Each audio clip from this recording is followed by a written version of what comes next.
it, oi. That's not supposed to happen. Let's see why that has happened.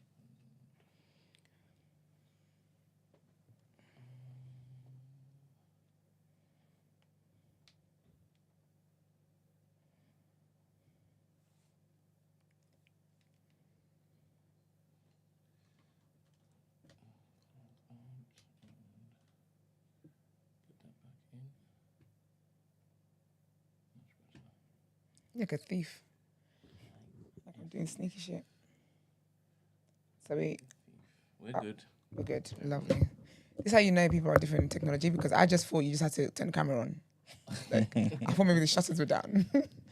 Morning, people. Happy Tuesday. It is the 4th of June. Welcome to TDA, the day after, your favourite news platform and the home of popular culture as defined by the culture. And I am one of your lovely hosts today, my own royalty. And they call me E-Man, the pro-black activist, TDA producer, news analyst, melanin jam-packed. That's right. And Brent is here too. Morning. Apologies for the lateness. I was actually doing something for Gina. And turns out Gina is not going to be in today. So I apologize profusely. But we are here. We are here. Mm-hmm. Always here. So I hope you guys are doing well. Morning to everybody in the chat. Looks a little dark in this room, doesn't it? I do look very tanned. I do look very brown. Very browning. Well, that's made no difference, so that's great. But yeah, it's nice though. It's like a nice little glow. I made no difference. So all the light did was shine off my face a little bit. Fair. There we go. Just in that corner, you know the light you could get. But yeah, man, I hope you guys are well. How are you guys doing? Yeah, can't complain. Yeah. I am blessed, thank you very much. Wonderful. Had a great meeting yesterday. Wonderful. I'll fill you in with it after. That's what we like to hear. Mm-hmm. Yes. What we like to hear. I'm good. All right. Good morning, everybody in the chat. Good morning, Christy. Good morning, TJ. Yeah. Good morning, Lala. Good morning, Flucci. No, say what TJ said. See if you can say that. That's good morning in Yoruba. Ekuara. Ekudaro. Ekuaro. Ekaro. Ideally, so basically, when TJ, when you got two vowels together, you just put it together. So Ekuaro. Ekuaro. But Ekaro is how you say it. Ekaro. Yeah. Okay. Why do you change the tone of your voice when you... You always know you're going to pronounce like a foreign word. Because it's got squigglies at the top of it. Squigglies. Good morning, Flucci. Good morning, T. Good morning, Dr. Amani. Good morning, Dr. Mani. Good morning, Lewis Williams. Good morning, That's a Emma. nice name. Nant, Lewis Williams. Yes, I should be like a racer. I should be doing things in the world, like Olympian. Morning, Lewis. Fair. Good morning, Amy Snow Globe. Good morning, Andrew Archibald. Good morning, Everest. Good morning, Claude Crook. Good morning, Chi Love. Good morning, Davina. Morning, Davina. I hope your baby's good. Love and light. Good morning, Izzy Bambino. Good morning, Paul Wall. Good morning, Kwarashi T. Good morning, L. Good morning, Benita Jat. Good morning, from Boston. D. Oh, we international today. Boston. Love that. Boston Tea Party. Good morning, SLM86. Good morning, Fernand. Good morning, J. Juniper. From Arizona. Love the word juniper. Why? What does that word even mean? Is it like a moon or something? No. It's just Jupiter. Juniper fruit. Juniper fruit. I don't know why I love it. Good morning, Sarah or Sarah. Good morning, Lauren Louise. And Life of Bodge, you criminal. How do you know? I was about to say our resident jester. Our resident clown. That's so funny. Life for the poor E. Listen, he wakes up ready. Mm-hmm. All right, Spotify comments. Nisi says, I love Esther Down, LOL, but sis is the Fred Santana of TDA with that question about how goats produce milk. Big up, Nisi. Big up, Fred. Big up, Nice Baby. Big up, TDA. It's fun, though, because I was in the comments, right? So I was telling Brent earlier, I've got a new hobby, and it's like replying to people in the comments. I just love it. It's so funny to me. When I saw yesterday, there was one guy, he was like Mark's confused. Like Mark didn't have to respond. Then he goes, at the end, he goes, bet unqualified people on podcasts. So I said, send your CV and maybe you can be our milk production correspondent. When I tell you I was in my bed, tears were streaming. I was like, you're so funny. Because I'm a funny girl. I was up laughing. I was like, what is wrong with me? Like, what's the problem? And another person was like, I'm so sad for this world. I said, please send me your address. I can send you a box of tissues. I love this. This is my bag, all right? Y'all will start playing with me in these comments. But yeah, that was when I was watching it back, I was thinking, no, that's what I was gonna say. There was someone else in the comments, and she was talking about like something to do with like chickens or something like that. I thought she meant chickens make milk. I said chickens have milk. And she's like, yes, please. She was like, no. I'm saying cows with milk is like a chicken with eggs. I said, I must say, you lot must be in on one prank. Anyways, I like this show. I learn new things every day. All right, so CBB10 says, what is that name? Any chance to debunk COVID? Email is first. Yes. Yes. Have you seen those people where they're like, if, let's just say Nicki Minaj, for example, they're like, if Nicki Minaj has 2 enemies, I'm one of them. If she has one, it's me. If she has none, it means I'm dead. All right, so any chance to debunk COVID? Iman is first in line. Asians typically wear masks due to dust and common cold. It's not useless or unwarranted. Like Esther said, grace needs to be given for a few things. Big up CBB. No, but you can't say that Asians typically wear masks. They do though. They do 100% due to dust and common cold. Because they wear masks for dust and common cold, it's not useless for COVID. You can't do that. Yeah, but this is why we ended up wearing masks. No, we had to just apply wherever we could. Yeah, but Donald Trump told me to drink bleach. Or was it bleach or vodka? Bleach. Bleach. But that's the president of a free world. But if he if him saying that, if you listen to him, are we going to give grace to that? Surely not. Come on. Of course not. But he's a mug. So, grace and a platter is what's it face. No, but you know what I'm saying? Like the point is, like you can't believe everything you're told in it. At some point, you have to also question things, and that's all I'm basically trying to make. I'm not trying to mock people who took the jab. Yeah. I understand that obviously it was a very crazy time. It's probably one of those events that happen only once in someone's lifetime. I probably so. Yeah. There's people that live through the Spanish flu, and that is crazy. I can't go for another. Nah. Actually, well, it depends on circumstances at the time. But I'd rather not. Like, I'd rather not deal with another pandemic. Yeah, 100%. And that kind of situation. That was wild. Yeah, it was very scary because like a couple of my friends are doctors, so like speaking to them. Yeah, it was sad. You know what I'm saying? Like it was really crazy. So I'm not mocking that. It's just more so, like the same government that we kind of have criticism for, we can't necessarily just believe everything they say. Like, how does this make sense? How do we reconcile those ideas? Yeah. You know what I mean? So that's they should have given doctors therapies though, because I can't imagine seeing people dying like that. In such a rate, because it was a lot of bodies. Yeah. So I can't imagine like seeing dead. Like they must have been so depressed. I'm telling you. So and then you're working hours on end as well. Remember, some of them had to live in hotels. Yeah. Because of their families and stuff like that, and like that must have been horrible for them. Yeah. Crazy. Do you remember they deserved the claps, man? I thought it was silly personally. But I think those people would, I guess, would feel appreciated though. No, but I wanted everyone in number 10 that gets a salary to like give up their wardrobe, give up a budget, allowance or something. Do you get what I mean? And like get them, you know. And the people were baking stuff. When you think about it though, baking stuff and dropping that hospital with COVID-filled vanilla cake. You know what I'm saying? Unless you put a mask on the cake and you're dumb. And people were sending them like Dominoes and stuff like that. I guess we had free lunch for like a year or two. It's something, I guess, morale and that. Yeah, that's what they're saying. It's crap. But that's what they say anyway.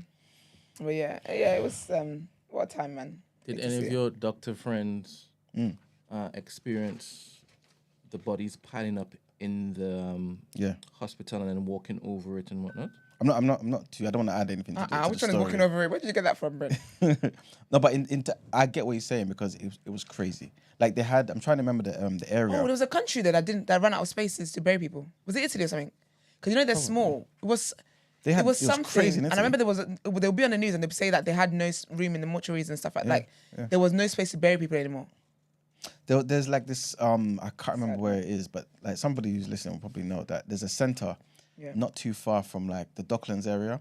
That entire place was just used obviously to kind of aid people in the whole, COVID thing. Yeah.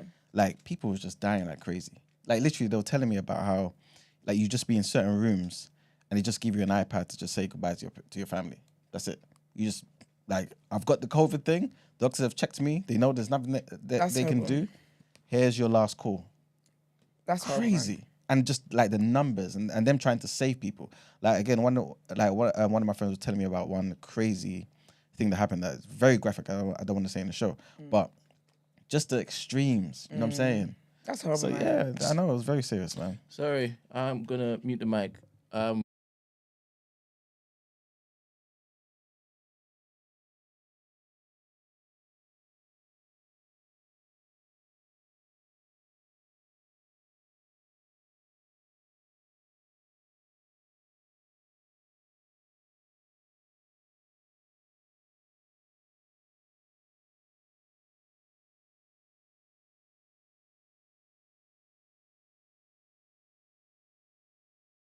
All right, cool. Yeah, so Out.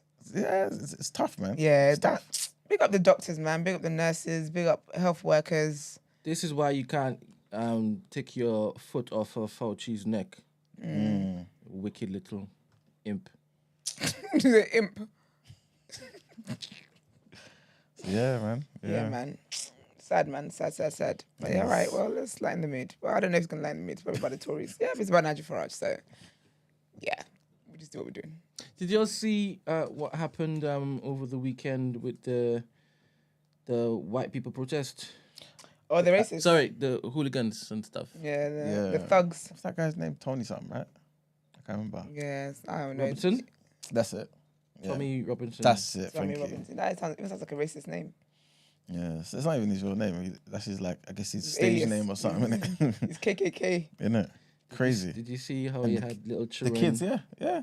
in the baying mob screaming, what was it? This is not London. This is not Londonistan. What? Yeah, man. But they must hate Rishi Sunak then. Oh, 100%. Well, how are they gonna go? Because those people tend to be conservative. So how are they gonna vote? Ooh, cool. They're, Actually, further, no. they're further right, though. Yeah, they're more than further right. Tories, Yeah. We tend to be conservatives. Never mind. you had your bare previous Labour fellas in there and women. Yeah, 100%. I don't know, but if it is the conservative, yes, he has conservatives sprinkled in, but they would have been, I guess, the more articulate in there. But yeah, a lot of them Britain First and UK Reform. What's that? What's the next one? National Front. You keeping them. Yeah, It's so funny though because like they do all of that as if foreigners weren't minding their business before your people went and took them. Like, do you really think like the majority of people would be here if we hadn't got and used what were stealing from us and taken and made our countries absolute complete nonsense? Exactly. Like, do you get what I mean? Like, they forget that part of history. It's so funny to me. It's cute where they were wearing like masks and ballys and stuff. Yeah. And putting scarves around their faces and having the sunglasses on. Can you imagine? Screaming, this isn't Londonistan. This is Londonistan is wild. It's mad. And this guy will tell you that he's not about division, you know. Of course. What an Tommy? animal. Yeah. You got the unity of white people there. He's a maniac. But yeah. All right, let's get into our headlines.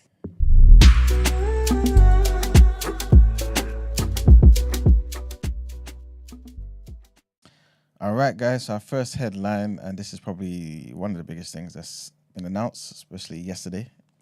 And this is about Nigel Farage, man. And he's announced now that he will stand as a candidate in Clacton, Essex for Reform UK in the general election on the 4th of July.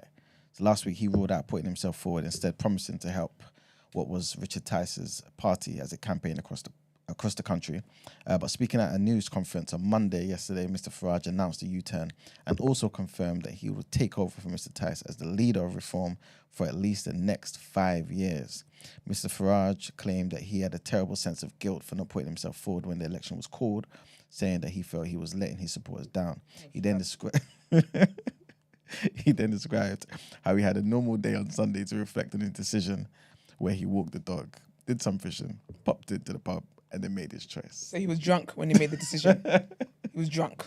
He should have made the decision when he was walking his dog sober. So I went to the pub. The people in the pub said, hey, and he said, all right, guys, I'll do it. Exactly. Bye. Silly man. Oh, man. Next headline takes us to Israel, where Israel's military says that it has established the deaths of 4 more people abducted by Hamas on the 7th of October. It says that the 4 were killed while together during an Israeli operation in Khan Yunis in the southern area of Gaza, adding that their bodies were still being held by the militants. The men were named as British-Israeli Nadav Popplewell, who's 51, Chaim Perry, who's 79, Yoram Metzger, 80, and Amiram Cooper, who's 85. IDF spokesperson Rear Admiral Daniel Hagari said that intelligence gathered in recent weeks had led to the assessment. Also went on to say, without giving further details, that we assess that the 4 of them were killed while together in the area of Khan Yunis during our operation there against Hamas. Last month, Hamas claimed that Nadav Popplewell had died in an Israeli attack in April. The UK Foreign Office said that it was investigating, but there was no confirmation of his death until now. And our last headline, just a brief one quickly, and apparently about half a million, people in the country have been left without their child benefit payment. So this is because of a technical issue that occurred with HMRC. The tax authority said that a batch processing issue meant around 30% of Monday's scheduled payments did not go through and would not be made until Wednesday, guys. So if that happened to you, make sure you get your payment at least, check tomorrow and make sure that you've got your payment. Many parents took to social media to complain about the missing money, with some saying that they had been left unable to buy food or pay for their children's bus fare. HMRC, which administers child benefit payments, says that anyone who has incurred a loss can apply for redress. And that's it for the headlines. Let's get into our What You Saying topic of the day.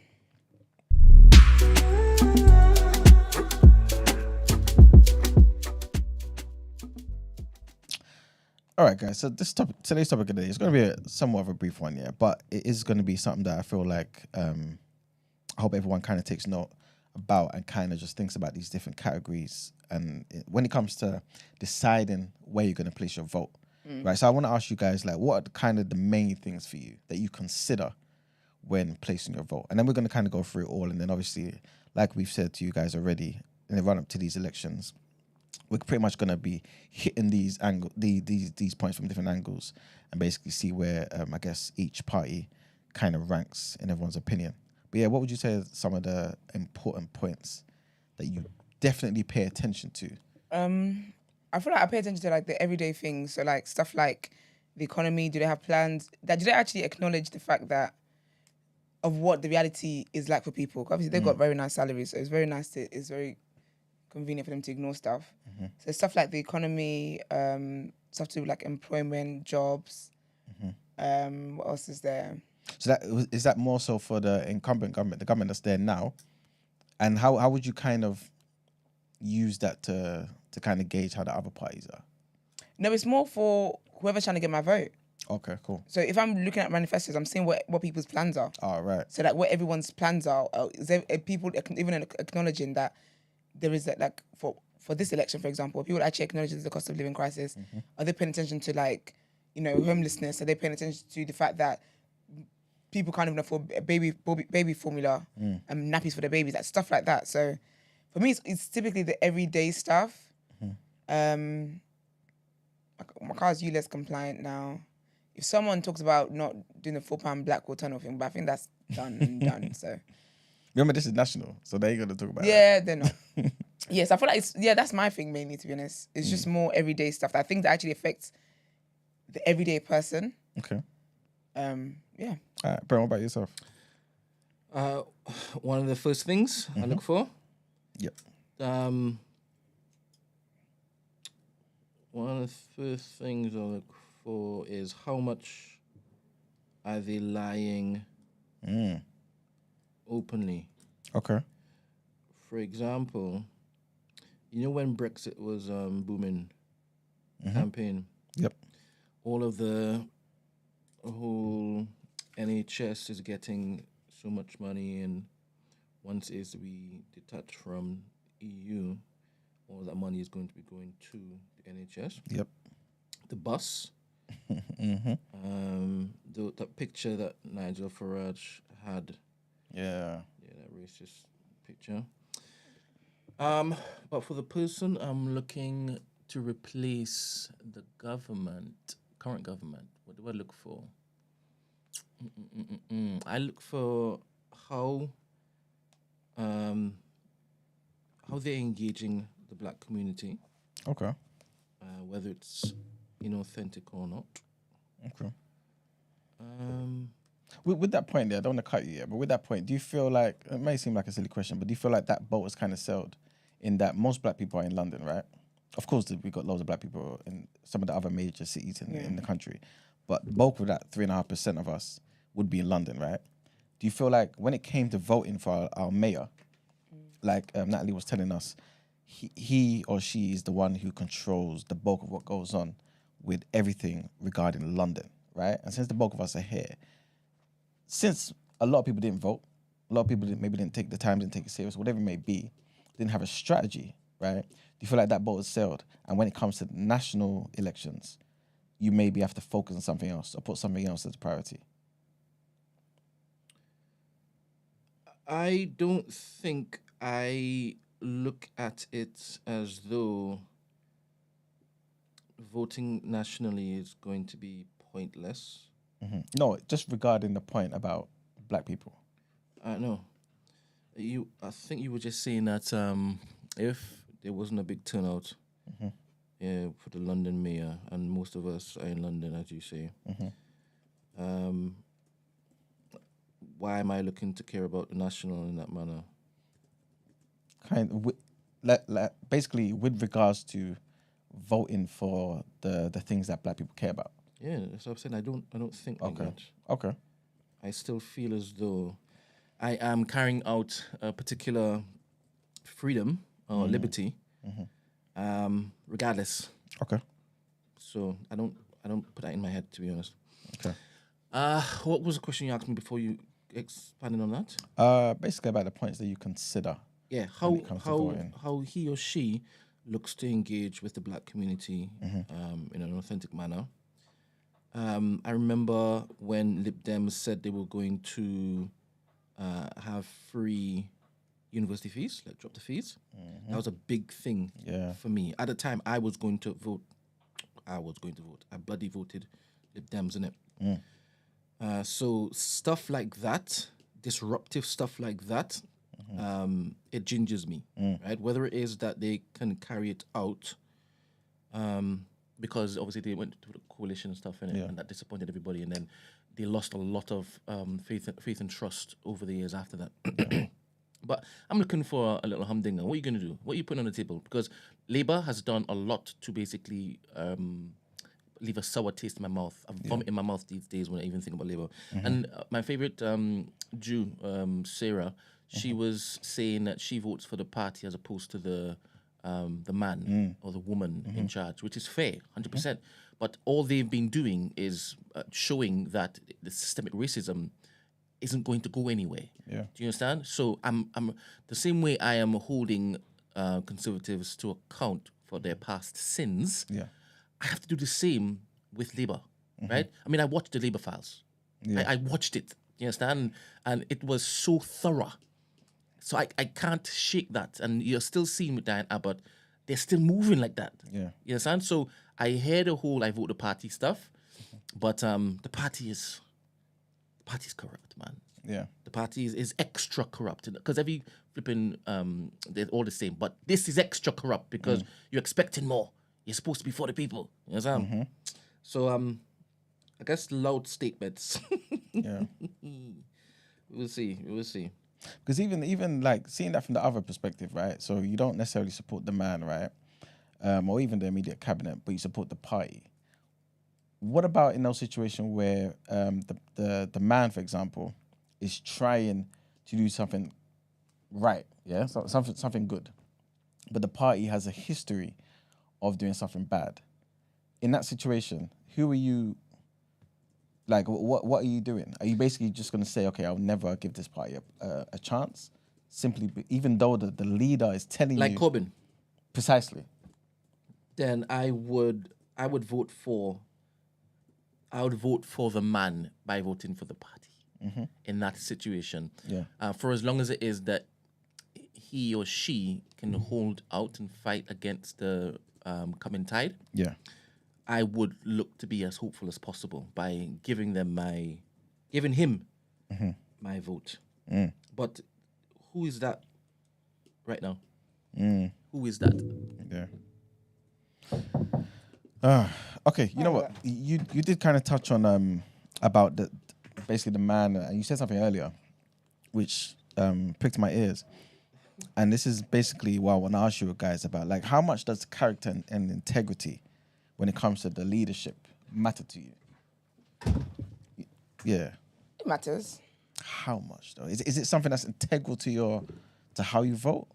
Yeah, because if you're like, because isn't Kate a little bit sprinkled with a dash of racism? So that matters to me. Okay. Yeah, that can definitely change my vote. I can't separate the yeah, that definitely matters to me. Do you feel like it's necessary? Remember, again, we was just yesterday, and even this morning, we were talking about giving people grace, right? Yeah. Do you feel like it's fair for us to kind of only judge certain leaders' past actions as opposed to how they are right now? I always give people grace. In fact, as a matter of fact, I give people way too much grace. So if I'm put off someone's character, it will be because they deserve me to be put off, if that makes sense. But I just think certain things, to be honest, even with politics, to be honest, like I take it with a pinch of salt. I don't believe that any politician's really there to do the good of the people, if I'm being honest with you. So it really is, for the most part, just voting for the lesser evil. I don't really believe anyone genuinely cares. I feel like there are individuals who do, but they're never the ones who end up being on the ballot paper for prime minister. They're never the ones who end up being on the ballot paper for presidency or anything like that. So when it comes to politics anyway, I just take it with a pinch of salt, because I just believe there's a whole other system that your everyday human is not privy to, and they're all just selfish.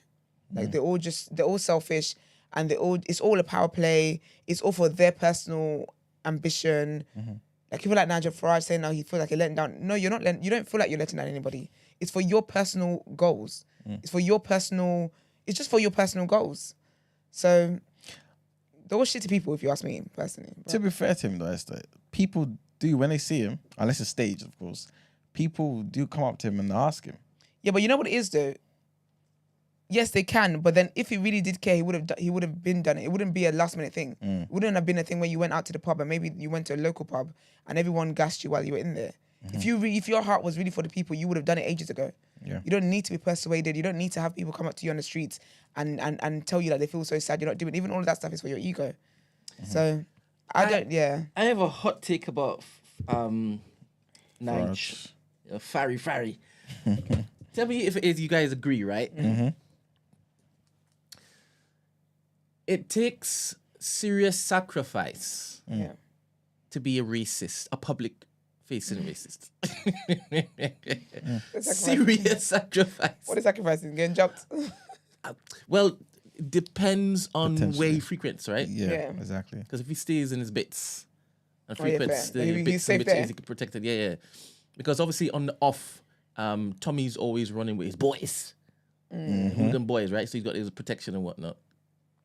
But when it is that he's caught slipping, Yeah. they will move to him and whatnot in my head. It doesn't help when it is he sits down with,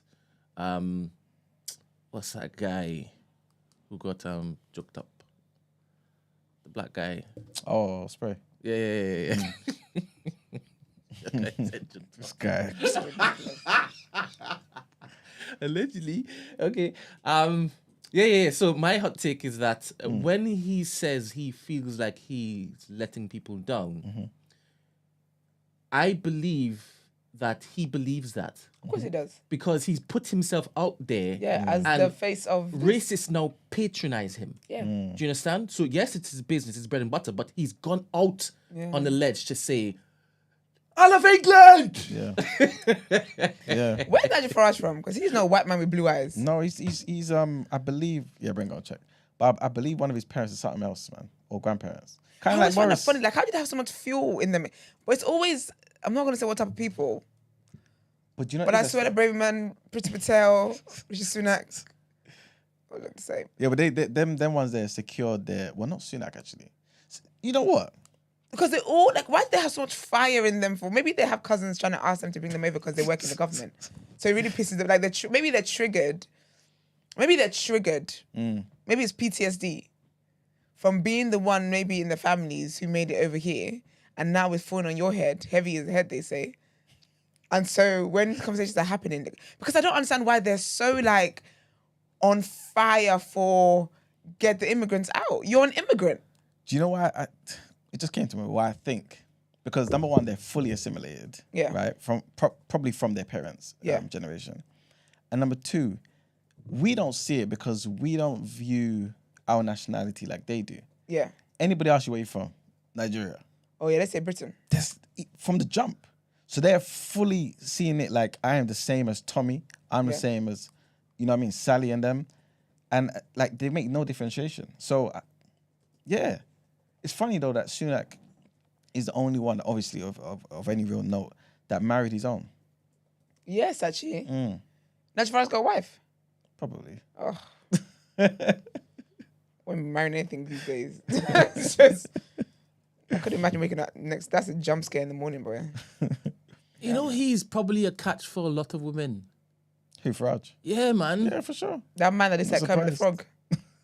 He dresses well. He's articulate. Don't dress well. That suit wears him. And his tie is always small. You know one thing I hate in my life? Oh my gosh. I hate, but that's his wife. Yeah. Oh, nice. They do very fitting. She gives Jeremy Kyle. Wow. She's giving what she's giving. The picture on the right is not a nice one. That's not nice. It is a nice one. No, the far right, man. Emotion. Far right, Oh, yeah. gosh. Ding, ding. She is emotion. Love that for her. Big up her though. Big up sis. What's her name? Lucy or something? Kirsten. Love that for her. Yeah, so... Yes, you were checking where he's from. Britain. Fully, that's what Wikipedia says. He's from Farnborough. But anytime, farm move, man. Anytime someone enters his Wait, are you saying his he's from... DNA, his ancestry, they delete it. You say he's from Germany? I'm saying he looks like he's South Asian. No, but I'm pretty sure Actually, no, he's not. That's not him. I'm thinking of the wrong person. Nigel Farage from South Asia. His name's Farage. Let me see what this man looks like again. It's not a British name, Farage. It's not. Oh, he's something else. I'm probably saying it wrong anyway. Look, my friend, you have a device in your hand that could like basically Farage. find out. You know what I mean? It's like Boris. There's an accent on He's there. not English. Saying it. Where's Boris from? I'm pretty sure he's German vibes. Turkish and something else or something. Really? Yeah. The colour did not catch him, boy. He's not fully English at Wait, all. you said his dad's Turkish? Something like that. Yeah, let me get this Google thing going because you have this this is not device white in your man. lap and you ain't doing nothing with it. Let me check for you. Let me check right now. Hold on a sec. I know Do you know for a what fact I can he's not hear fully his laughter English. in that picture. It really pisses me off, man. He's so loud. Ugh, anyway. All the best all parties involved. That's so funny. Yeah, I don't know. He's not a white man. All right, watch this. Boris, this is just an article that just came up here, but who do you think you are? Boris wanted to find out the truth about what happened to his Turkish paternal great-grandfather, Ali Kemal, who was a journalist and politician. Said Farage. Why are you talking about Boris? No, I mentioned Boris as well. My friend, I'm looking for Farage and you're Yes. all the time Why you're don't talking you about ask Boris. Gemini? Ask Gemini. I did. And he said, Farnborough. Gemini. I told I'm you gonna Gemini's come back. compromised. That's crazy. It's the first time ever I've seen ChatGPT down, you know. I don't know what's happening. So, all right, the chat's basically doing it. So the chat said Farage is Jewish. He's from Eastern Europe. Really? Yep. Boris is ethnically Turkish and born in America. See, I told you. I thought Farage was more exotic than Polish. We didn't say Polish. My bad. I heard Polish. He said my brain computed Polish. My bad. All right. Now I see it now. It does That's what I'm give. saying. They're different to us. Like they've come here and just really taken on. I'm British. I'm English. You know what I'm saying? It's different to us. How much do you think people do, and how much do you think people should, with regards to researching candidates and their parties? I think the people should. Absolutely. A lot of work in it. Is it like one of the top things you think? Because obviously a lot of the time we just listen to the manifestos. I believe, Brent, are you going to do the watch along today? Yeah. Yeah, so a lot of us will kind of watch the debate, listen to certain things, but in terms of researching their background, the policies, the track records of all these candidates, the parties and things of that nature, how much effort are we putting into that? And does it really matter? Do you know what it is, yeah? There is no evidence to suggest that Nigel Farage is Jewish. His religious beliefs are not widely publicized, and there are no credible sources indicating he identifies as Jewish. It's important to avoid making assumptions about someone's religion. Wow, is that bad? Yeah. Imagine giving you advice about don't be out here. Where did this whole Jewish thing come from, though? I don't know. From the chat. Oh, is that what we did? That's a reliable source. But it's funny how it just said it referred to being Jewish and only spoke about religion there. You know what I'm saying? So Sometimes this is not the time. it's not the time, yeah. This is not the time. All right. They're gonna update the system before the show ends. In terms of, I guess this other part is more so the practical part in terms of understanding the voting process. Obviously, we're going to let everybody know, but it's obviously important for everyone to familiarize themselves with the voting process in the area, turning up with your ID, things of that nature, and this, that, and the third. I'm registering to vote. Good. Sometimes people just think that you can... No, but I mean, like, I'm remembering to register to vote. yes. Because sometimes people just think you just show up on a day. They're expecting you. Especially if you ain't on the electoral roll. Exactly. Anyway. Last thing I wanted to ask you guys is, obviously everyone's got their own personal values, priorities that they care about, right? Yeah. With regards to, which will somewhat direct where they vote. Yeah. But do you consider the effects of those policies, if they were put into action, on other groups? So for instance, this is just the first thing that just came to mind. Yeah. Remember we had that whole issue with the brave men talking about, these Palestinian, pro-Palestinian, pardon me, marches are very somehow towards Jewish people. Yeah.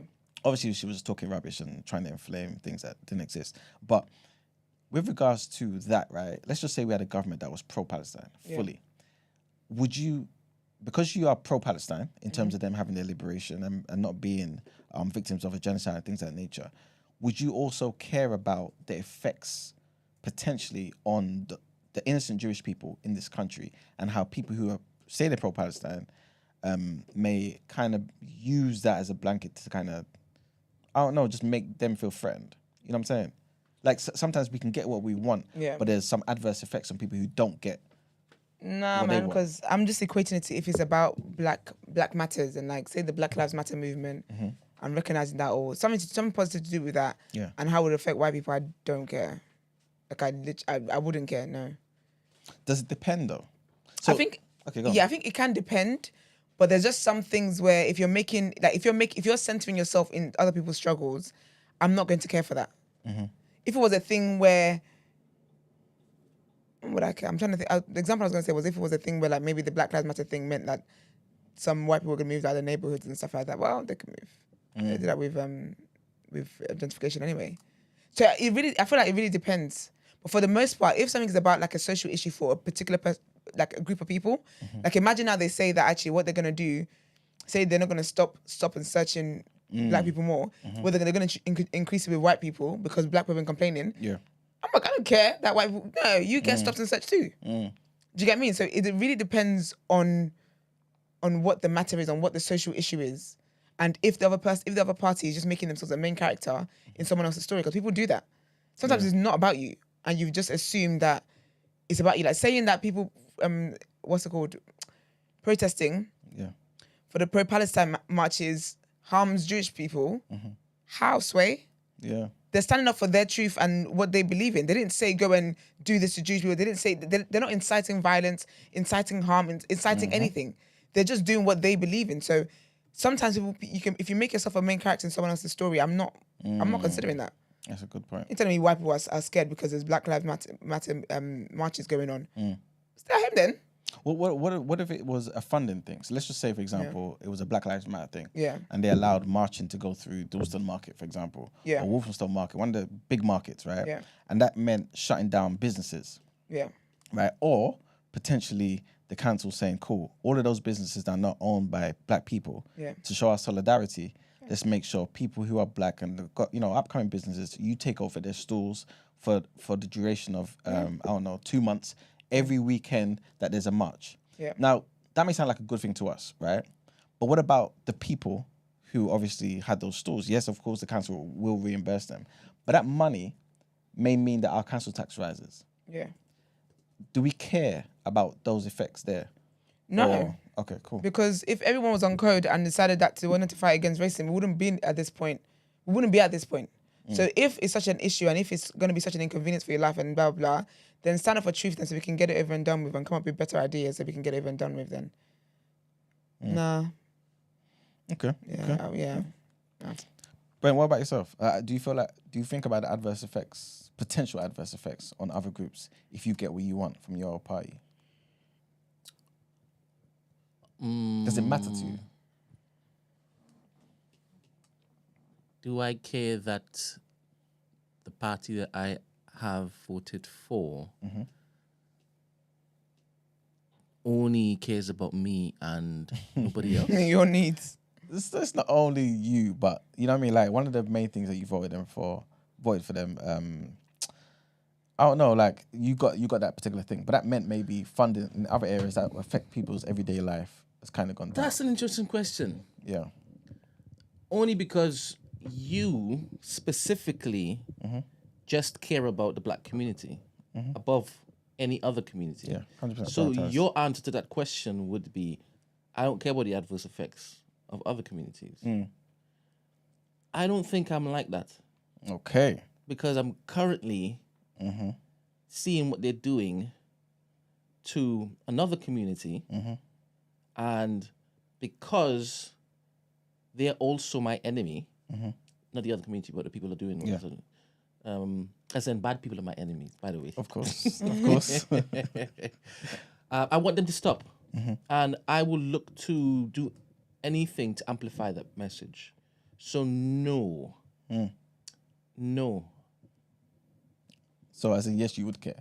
I would care. Yes. I would care, yeah. All right, cool. Why do you think I wouldn't care, though? Because you keep saying it. I just asked you just now, and you're like, No, I was acknowledging what you're saying. Oh, yeah. I don't I care. need that. Not whilst I'm talking.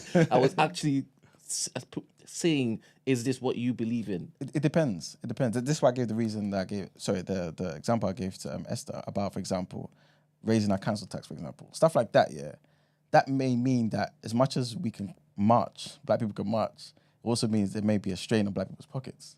So, you know what I mean? Because we live in the same borough, for instance. So to me, I'm not seeing it necessarily as, oh yeah, we got everything we wanted. How does it translate? You know what I'm saying? What's the effect on us as a smaller group? What's the effect on a large group? For how long? You know what I'm saying? Like, because these things matter. You know what I'm saying? So yes, on paper, on the surface, it looks like we got what we want. But did we really? How much have we paid for it? What was the cost? Would you say that we are at the bottom of the totem pole when it comes to caring about the government caring about making us happy?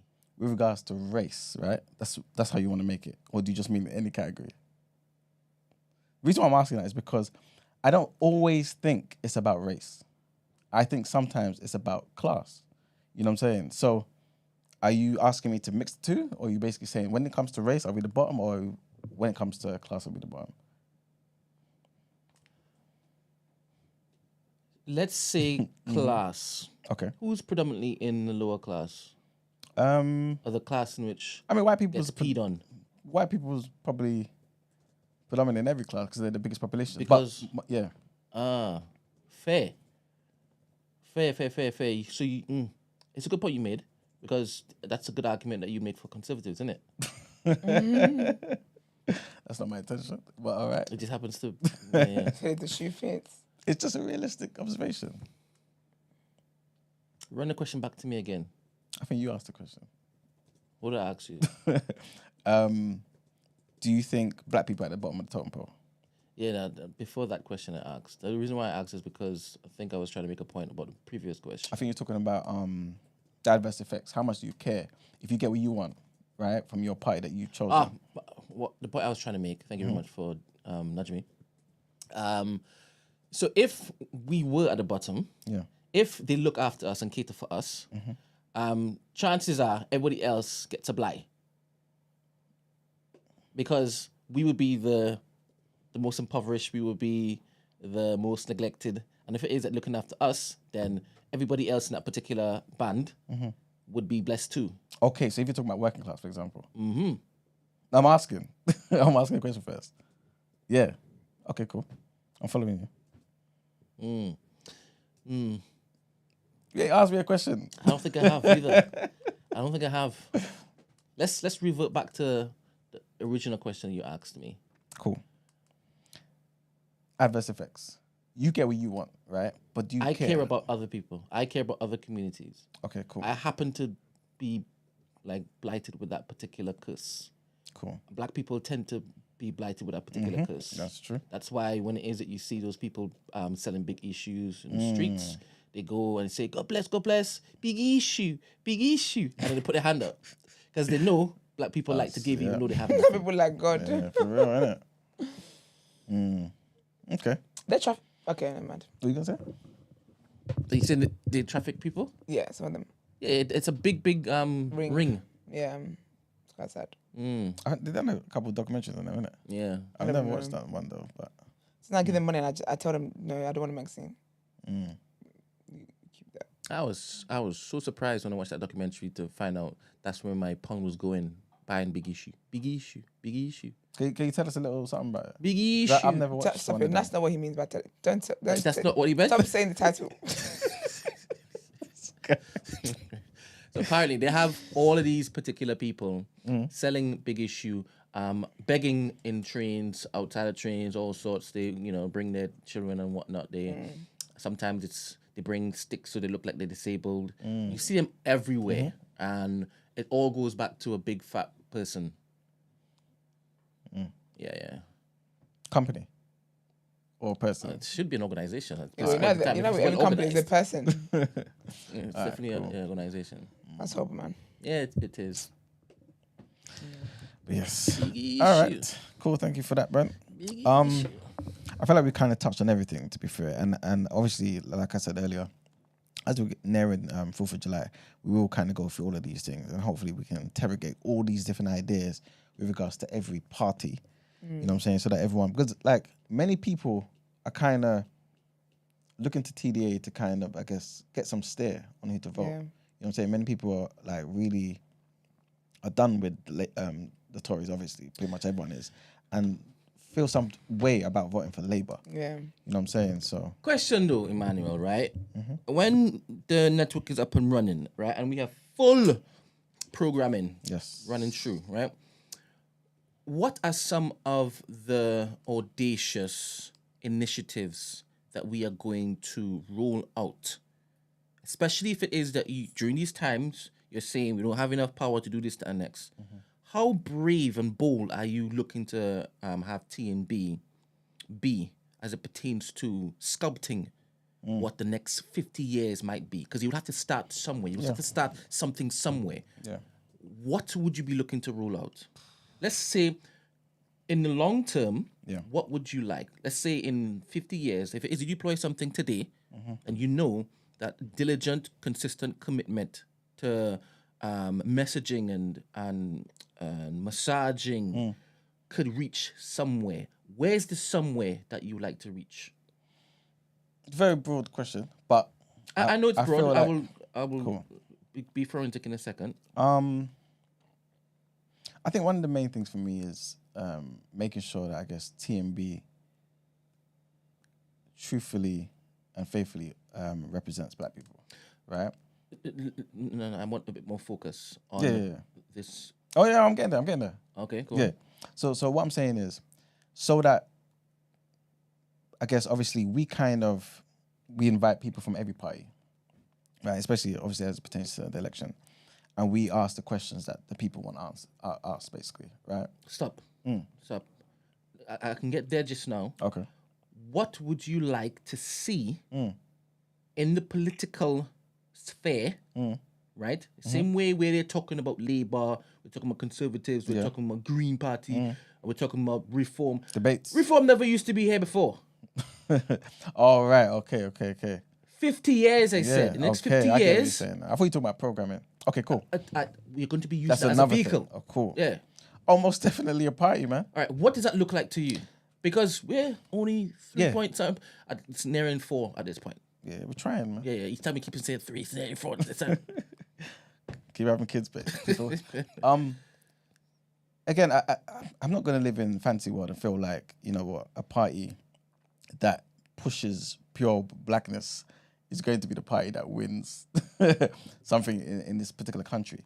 But I feel like a party that obviously puts our agenda at the forefront, which, believe it or not, aligns with many other groups, you know. You know what I'm saying? Especially, like I said earlier, when you're thinking about working class and middle class.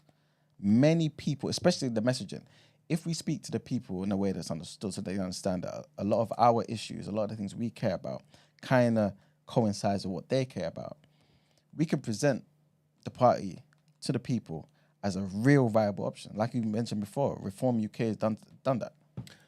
How did they do it?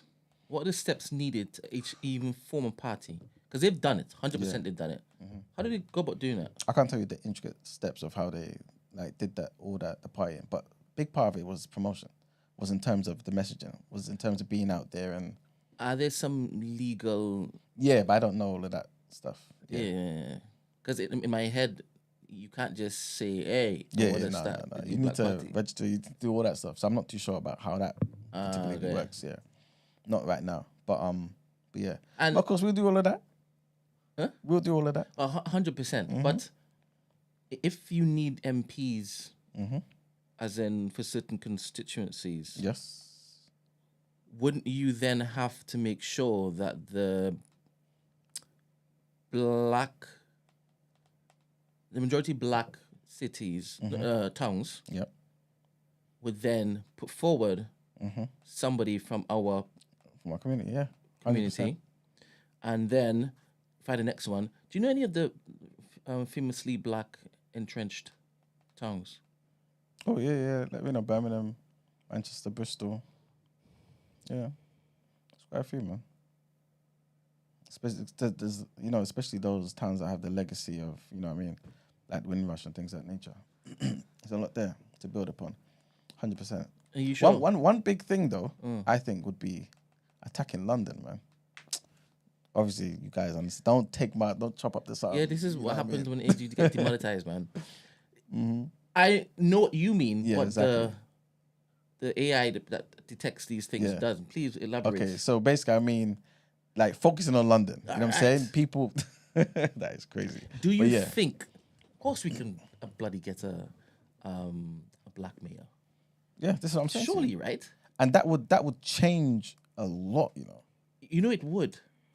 More than we're actually saying. A lot. Maybe that should be the first. I think that should be one of the biggest things, 100%. And how do we do that? How do we get a black mayor? Obviously, that particular mayor can't have your ideology and your philosophy. Not in the forefront, anyway. You can't hide stuff like that, though. Because once it is that you're in the public sphere and there's discourse around you, your past is going to be put... Oh, yeah, for sure. On display. But the black mayor is probably somebody who's listening to the show right now. Somebody who's just finished uni. You know what I'm saying? So we said we should start grooming them from... Oh, for sure. From early. But essentially, that's what we're doing. Because all of these we've already things... started, you're saying? Oh, for sure. The callers are calling and say, I don't want to sleep with white women anymore.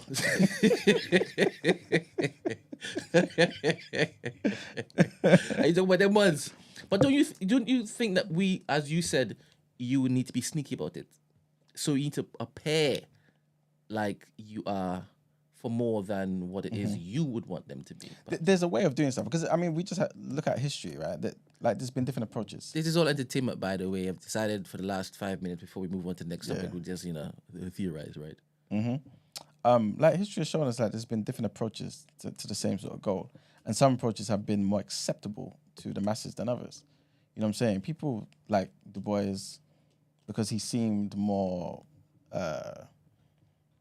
friendly, I guess, and more accepting of what happened, what was happening at the time in America compared to Marcus Garvey.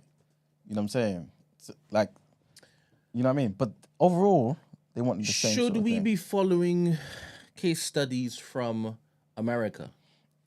Yes and no. Yes, because they've done a lot of things. Like, and to be fair, a lot of things started in America. A lot of things started in the Caribbean, and then, you know what I mean, went over to I can Africa. understand the Caribbean. Yeah. Britain has had more influence from the Caribbean I just mean in than terms of the from roots. the States Yeah. as it pertains to its actual population. Yeah, but I just mean in terms of the roots, like Pan-Africanism. A lot of the founders of Pan-Africanism were from the West Indies and America. You know what I'm saying? But we use those principles and their ideas in Africa. We use them here in the UK. Do you think that's why we're falling short on effective change? Not Because the necessarily. model that we are basing, I think a lot of the time we're not even really adhering to the model. You know what I'm saying? I feel like if we knew more about the model and then tweaked it for our present day experience, then I think we'll be better off. But yeah. do you think that T&B is futile? Why would I think that? Concept is futile. Not at all, not in the slightest. Why not? Because the way I see it going and what I see it being for this even our generation and generations to come, it's necessary. It's necessary. You know what I'm saying? Like all the things that we campaign about, talk about, complain about. This is one of the biggest vehicles to me that's going to usher in that change that we're talking about. And it's not going to be a change where we come, you know, with hands open and begging for things. It's going to be the change that we were taught by, you know, the leaders like, again, Marcus Garvey and Booker T. Washington and those who said do for self. You know what I'm saying? And do something. Because the people that you complain about, your former oppressors, there's nothing for them to gain to let you have what you want. The dynamic has to remain the same for them to keep the hierarchy that they have. You know what I'm saying? The only way to get liberation is if the people fight for it. No one is given liberation in the history of time. Nobody's given liberation. And if they gave you liberation, called it liberation, it wasn't that. It was a trap. You know what I'm saying?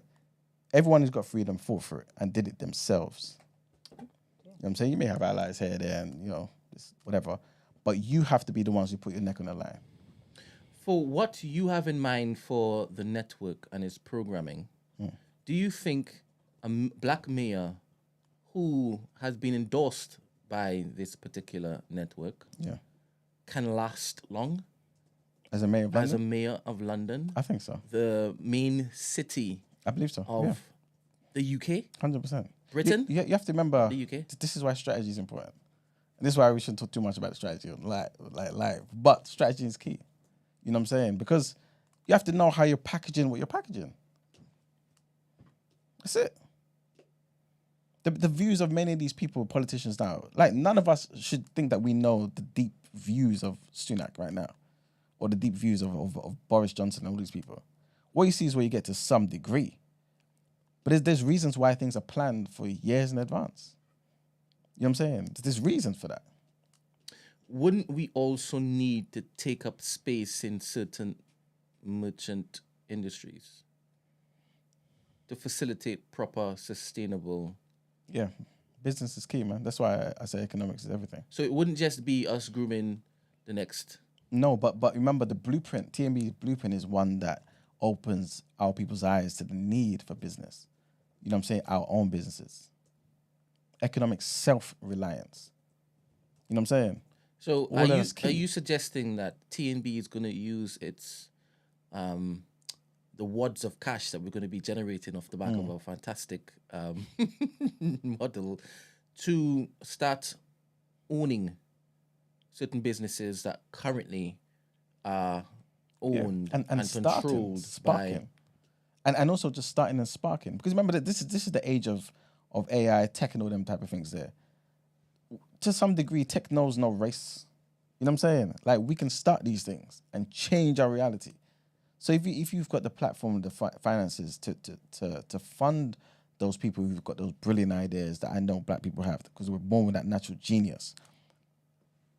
So you're saying, so with our TNB fund, with that particular Dragon's Den show that we're going to have on our network, we are going to be funding the next innovative black All right then. industries. All right All then. right. All right then. And it's important because of the entire picture. 100%. 100%. You own nothing, you can't lobby for change. How come media is so pivotal in looking to even get a foothold in the other industries in which it is that you need in order to build out the economy? How did Rupert Murdoch actually know that that's what he needed to basically have a stronghold in order to basically have his way with the world? He studied, man. He knew. He like the Was it beginning the of devil that time. whispered to his ear? I don't think it's that. I think it's just him understanding that. It's the same with Maxwell as well. Like they understood that. Who's Maxwell? He owned was it the Sun or the Daily Mail? He was like a rival of Murdoch during that time. Ghislaine Maxwell's dad. Yeah. Okay. They understood, man, that to get information out there, for people to hear the information, they're key. They're key. Come to us, and this is how you're going to get it to your people. It's an invaluable resource. How often do you study your enemies to pluck their strategy? Should I tell the people? Because it's not just the people listening.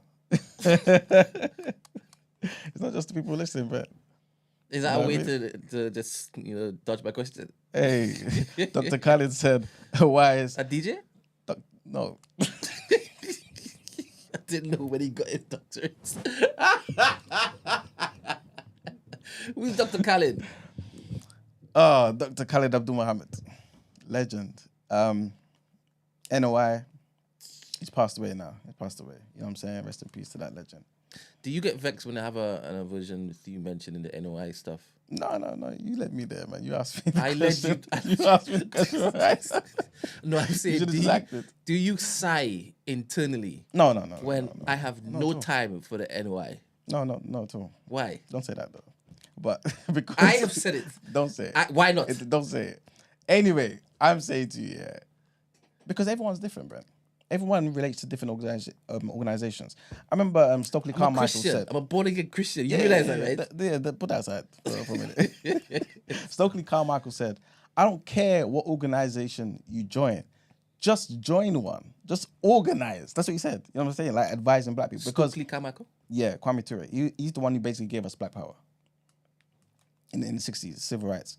To him, that was key because it's like, if you're going to bring about change, it was necessary for us to come together in some way, strengthen numbers, and do something. Plus, you've got organizations that figureheads or councils within organizations that can liaise with other councils, and then we can come together in that capacity as well. But if we all have certain ideas and we're just at home, and even if we're vocalizing them and things of that nature, you know what I mean? Like, it's just, the voice is amplified if I team up with you, and then we both team up with Esther, and then we all team up with Mark. You know what I'm saying?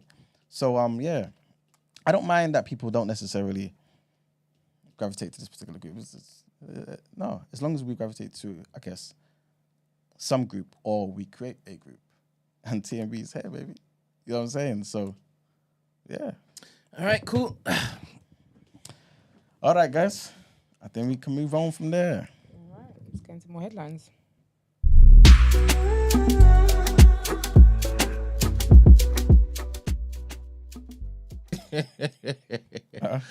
Starship UHURU says, "Don't tell me you don't know what you do with the money."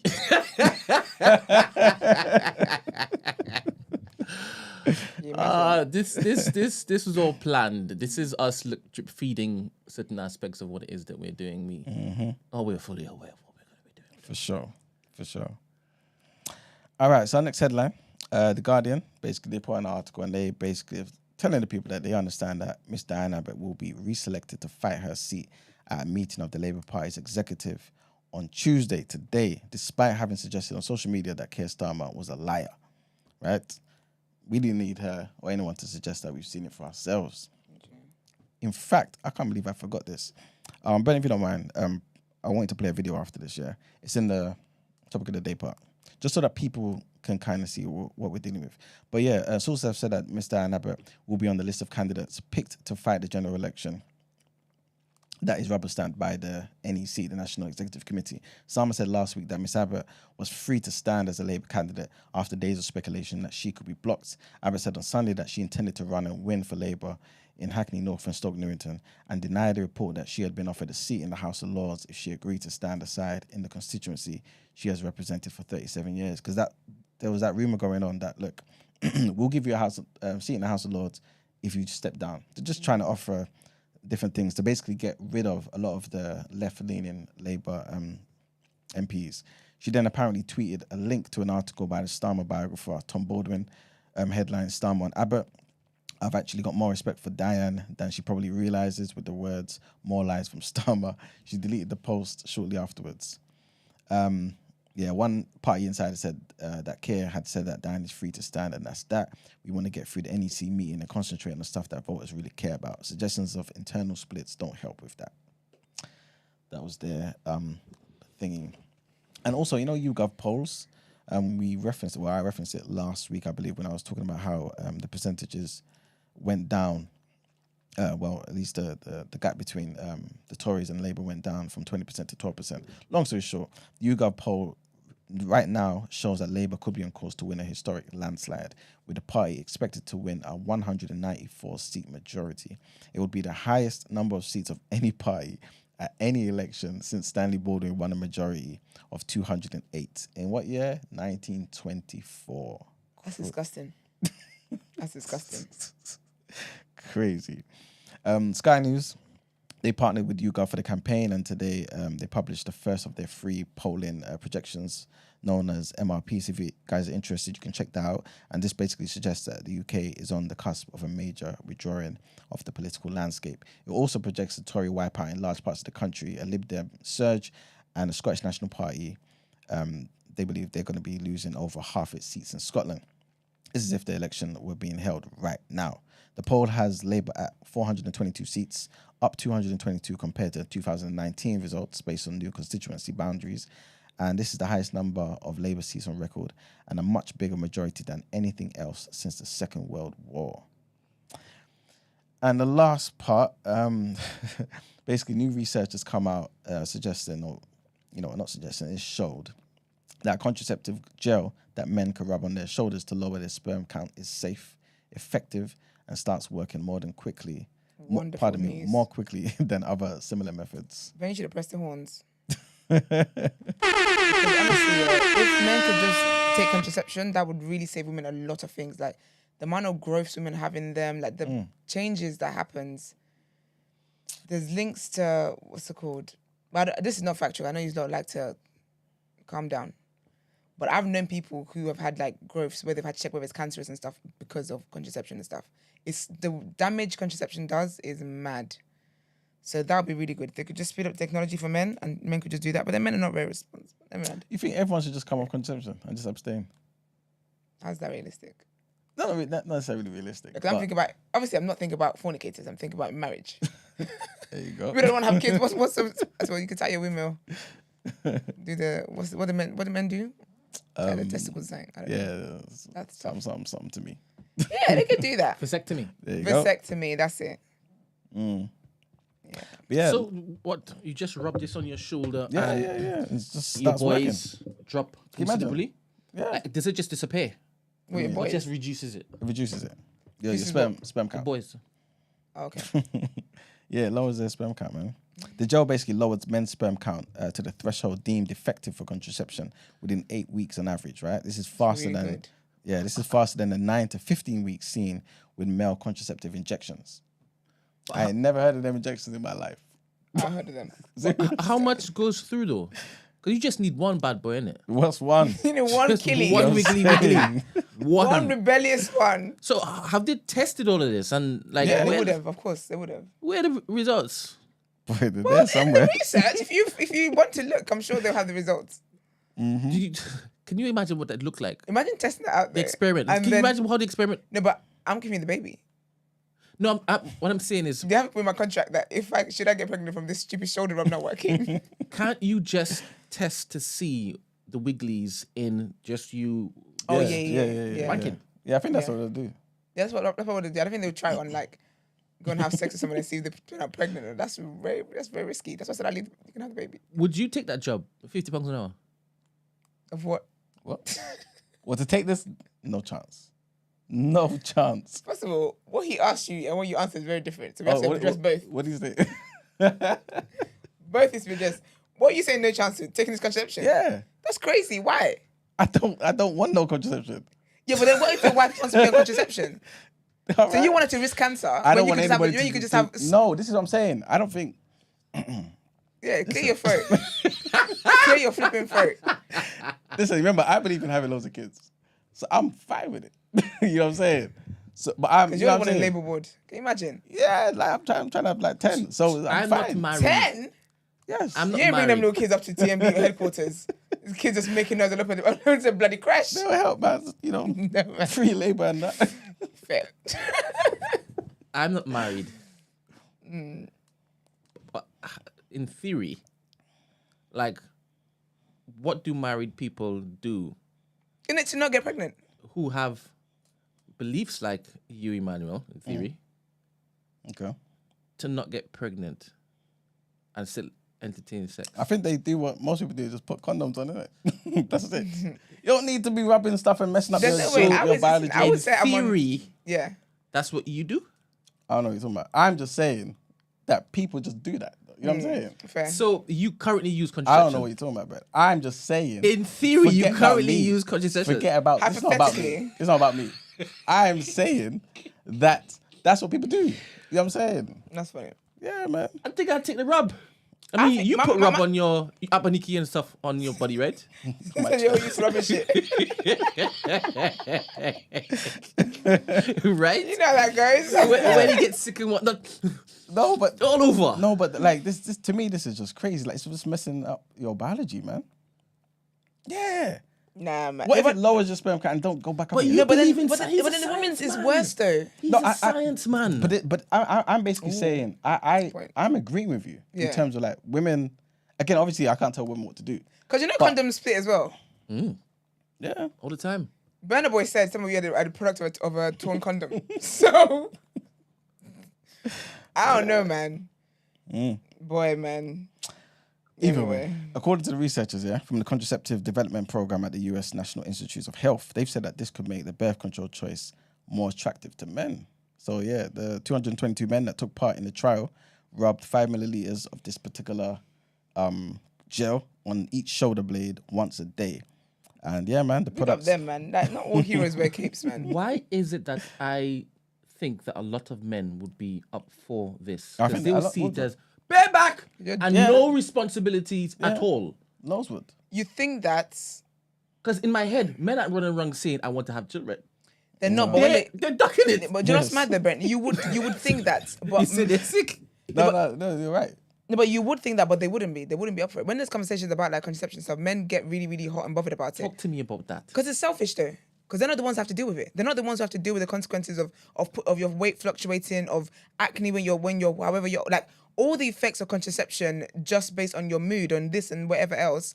They don't have to deal with that. They don't deal with that stuff. So, and then when it comes to even getting pregnant and stuff, they don't deal with that. They don't deal with your hormones being the way it is. They don't deal with labor. So men are actually selfish when it comes to contraception and stuff. So you would think that because this is not the first contraceptive there is for men. Whenever there's conversations about contraception for men, oh gosh, they are ready to be a Tommy. What's that called? Tommy Webber. Robertson. They're ready to get the placards out and be like, we will not be doing this. Before the rub, Yeah. what was suggested for men to take that they were like, no? I don't know actually, but there was other How ones. about- The what- injections, I think, that they're talking about. Yeah, there was And injections. why were they running from that? I have no idea. I had never even They heard of basically do with the whole, oh yeah, but you don't know how it's gonna affect you. But however it's gonna affect you, it's not gonna affect you worse than it currently affects women.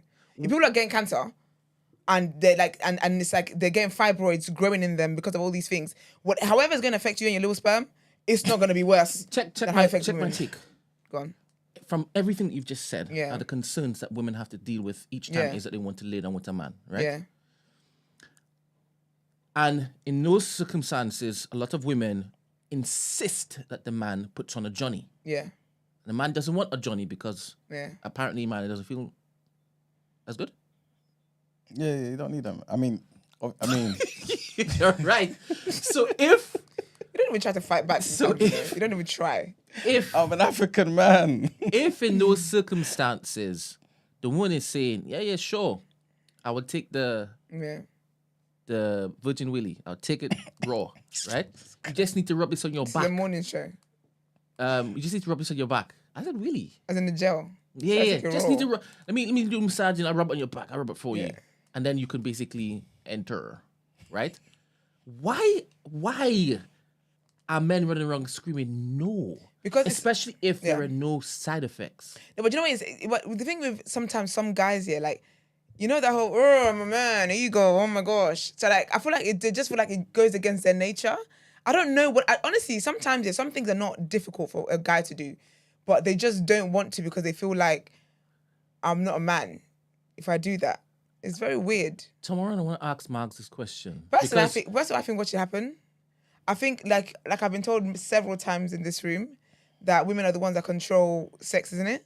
I think if women said, you know, I'm putting my foot down, I'm not having sex with you until you start taking contraception, I think more men will do that.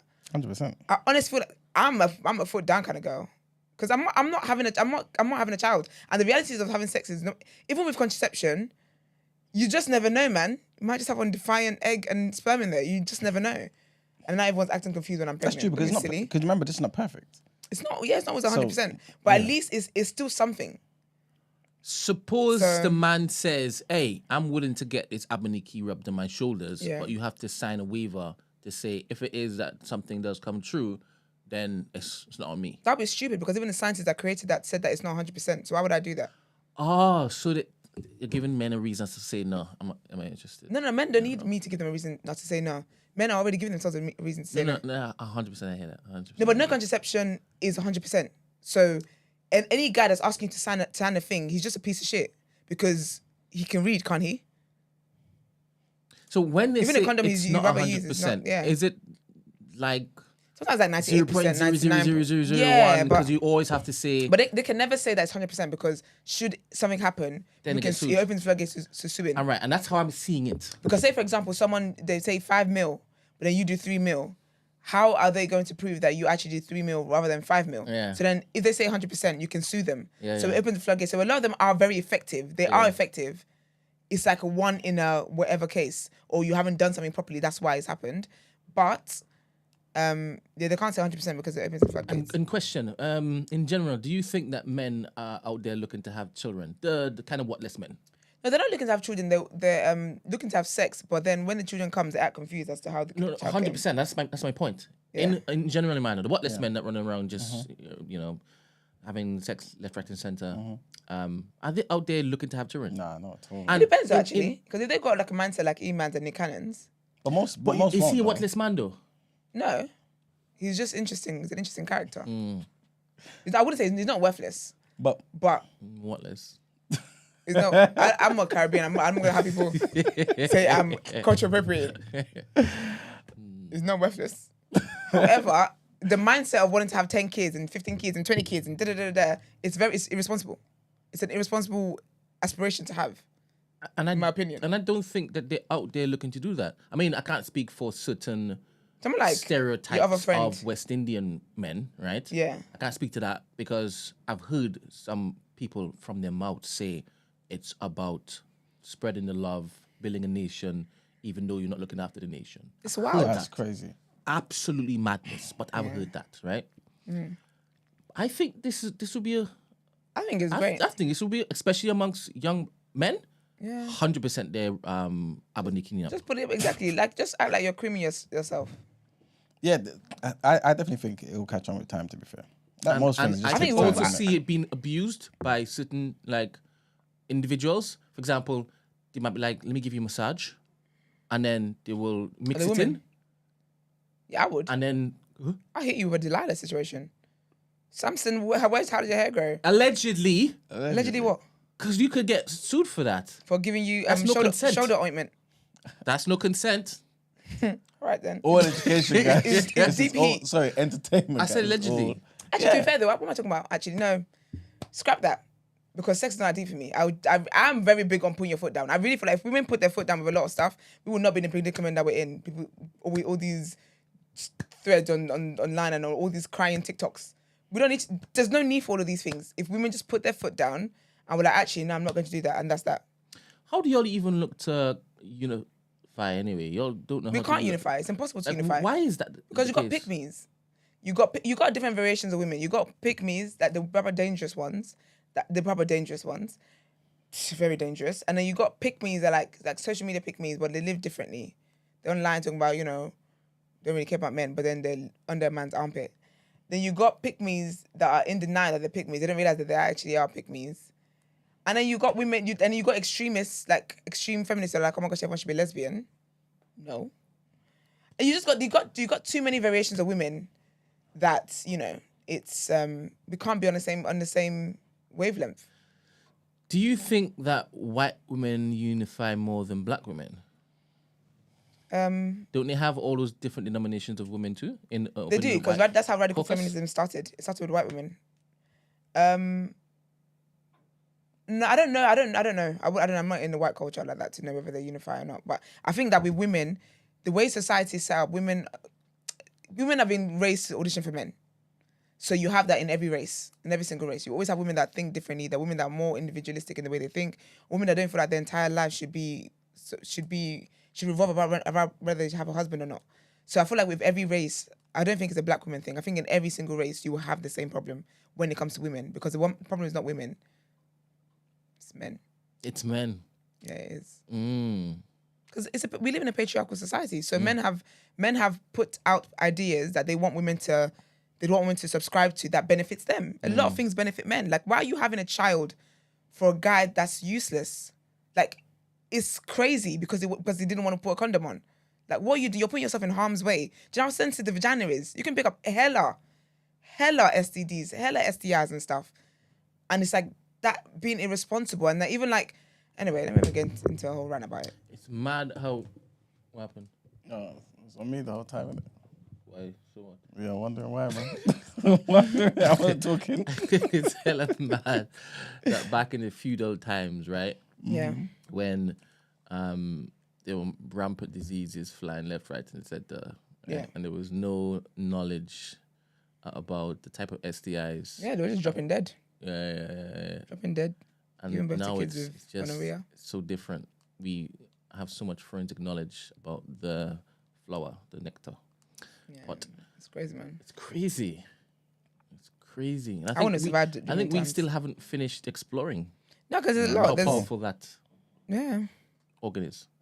Oh, it's very powerful. Pussy is power, they say. So the fact that it can actually affect a spiritual bond. It's crazy. It's mad. It's crazy. Some of you are just so in. Anyway, the magic that's sprinkled in there. It's crazy. It's proper crazy. Mad. It turns men mad. Yeah, and women turn mad as well. Do you understand how much power you all wield? Max tells you all the time. I know how much power I wield, and I use my power. One thing about me, I use my power. For good. I use my power for my benefits. It's good for some. Some people it's very bad for because they're not getting what they came here for. And I could give two shits about your needs over mine. But it's a lot of power, man. I think sex is a very, very deep thing where people don't. It can really change the course of your life. It's very wild. Yeah, because it's very wild. The promise of it, you can basically look to literally collapse leave the stars. Yeah, like nations, and just the promise of it. Can you imagine? Oh, Samson. Stay safe, kids. Samson. Stay safe, y'all. Yes, and always remember to pay your bills. Time to pay them bills, Brent. Mm-hmm. Thank you very much. Let's get into Word on Road.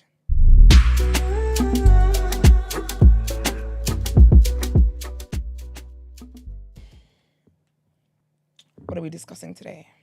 1 second. Oh, man. I'm just going to do the criminals first. Well, actually, yeah. I'll do the crimes first.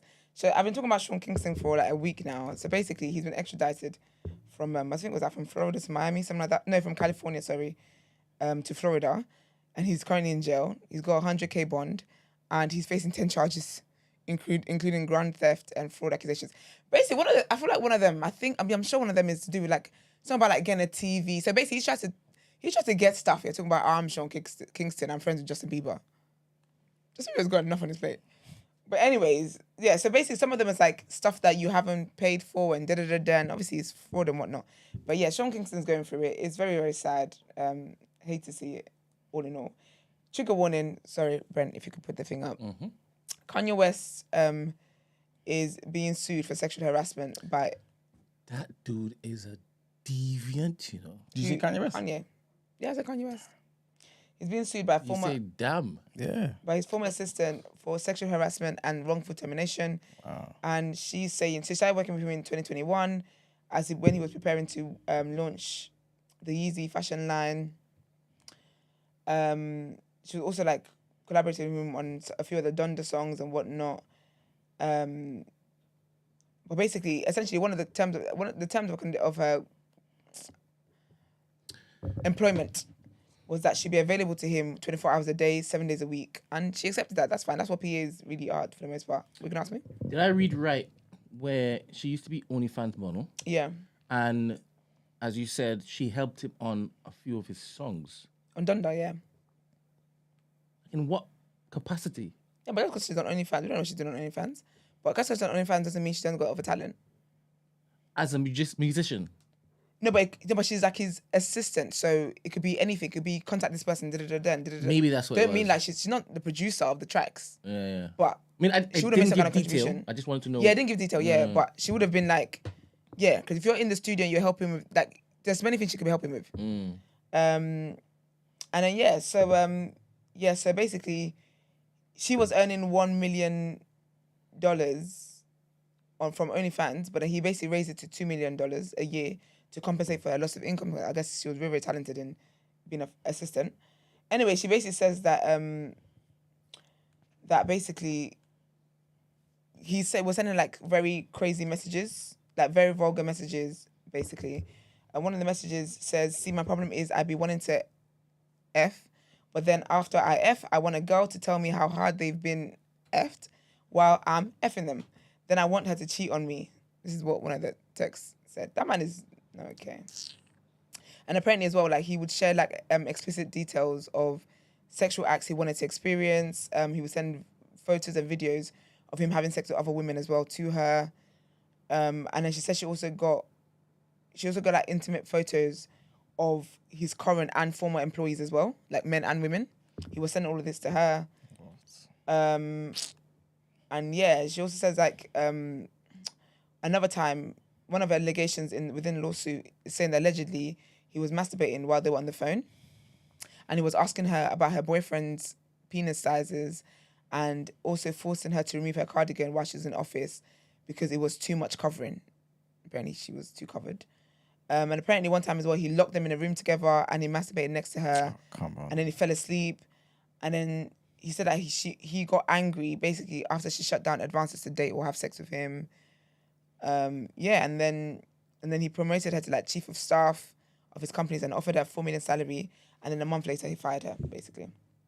So that's basically what she's alleging. And she said he offered her $3 million in severance, but she never got that basically after they fired her. Imagine doing all of that and still not paying her for the... Imagine. Yeah.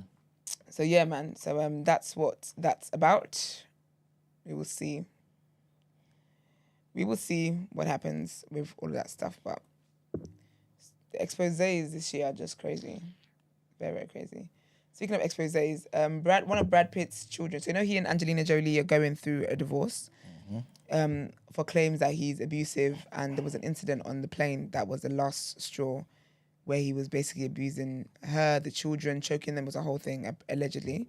But basically, his 18-year-old daughter, Shiloh, has basically filed to drop his name, to drop Pitt from her name. And yeah, man, so she basically made a request to legally change her name on her birth. Well, yeah, basically. And apparently he's sad about it, but it's just funny because sometimes, yeah. So he said, yeah, it's mad because, so you remember they've got hella adopted kids. Hella adopted kids, right? He says in response to, this is what a source was saying, in response to her wanting to drop his name, because I guess this is his first quote-unquote biological daughter, not adopted. He says he's aware and upset that Shiloh dropped his last name. He's never felt more joy than when she was born. he always wanted a daughter. I think that's wild. When she's not technically the first daughter. That you got other children, that you got another daughter. So why would you like that language is so that's deep, man. When if you adopt children, they're your children. You can't make a distinction between your adopted kids and your biological kids. That's wild. But anyway, he says the reminders that he's lost his children is of course not easy for Brad. He loves his children and misses them. It's very sad. Yeah. Whatever, I don't care about Brad Pitt. So yeah, that's happening. And then also a while ago, so Power's back this Friday, isn't it? Yeah. And basically, remember when the last trailer came out and there was a whole thing about it being the last season, and Michael Rainey Jr., who plays Tariq, said that he found out when everyone else found out it was last season. He was in Breakfast Club and he said he was just joking about. He said that he was just doing a 50. He knew that, people would pick it up and da-da-da-da, but he said that they did know that it was going to end. They had the conversations with them properly the way they obviously should. But then he said that when they were filming, they didn't know that was going to be their first season. Sorry, the last season. But he was like, when they're filming, they just went into it, wanting to they always go into a new season wanting to perform better than they did last one. But he was like, he's ready, like he's happy with that. He's not happy that it's ending, but he said rather it's ended before people start saying, when is this going to end, kind of thing, which is, I think that's great. Always come on top. So he said that, and that, he's looking forward to what's next for his career and just kind of people seeing him in a different light. Like I mentioned the last time I reported it, he and Giovanni, which is, what's his name? Braden, who plays Braden, they've got like a media company or something. So they're doing a lot of writing and stuff like that. So I'm really excited to see where they're going to go. I feel like they're like the future. And I think it's so good because they're very, very good actors, very talented. So I'm looking forward to seeing what it is that they've got coming, basically. But yeah, man, that's it from me. Let's get into the People's Journal. Wow. Can I just read another thing that this trigger warning? For Kanye? Yeah. Because I just showed Emmanuel his goal. Is my D racist? It is. This effing racist D of mine. I going to beat this effing racist D for being effing racist. I'm going to stare at pictures of white women with black asses and beat the S out of my racist D, beating the S out of this big black C. What's D then if he's going to say D? C? You had to do all of that. Well... It's a morning show, so I have to mask it. When I say sometimes... Anyway, when I be talking, people act like I'm... This is your boy! Sometimes, yeah, I feel like sometimes some black men who... Okay, not... It's crazy. No, it's actually... No, it's both ways. It's actually both ways because I tend to talk about it more with white women, with black men. It's a fetish. Oh, I thought you were going so it makes sense. Huh? I thought you were going somewhere else. Where do you think I was going? Black men riding for these particular people. I don't care what they're riding to find out that this is what it is. I don't care. Oh, that's my problem. I date black men. I date black women. I love black women. So whoever, that's literally not my problem. I'm loved right, literally. But anyways, it's a fetish. So it's weird. Like it's weird for me. If I was his wife, I'm looking at you sideways because that's weird. Why has he always been with some form of like racially ambiguous women and stuff like that?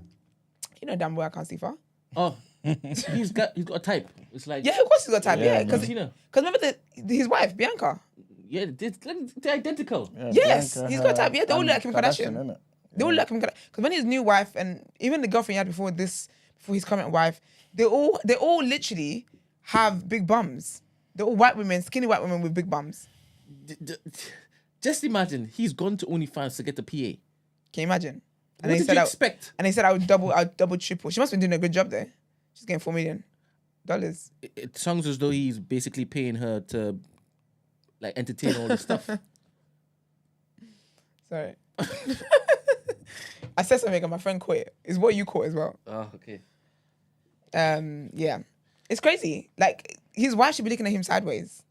So, anyway, big up all the black men. I love black women. Yeah, I'm not sure she's going a damn place. Oh, she's not. Where's she going? But I don't know that she can go anywhere though. Remember, he makes it. Well, she walks around the streets naked, and we don't know whether she's intentional about that because her parents are summoning her to Australia and she's refusing the phone call. So we don't know. For his sake, I hope he's not another Diddy in disguise.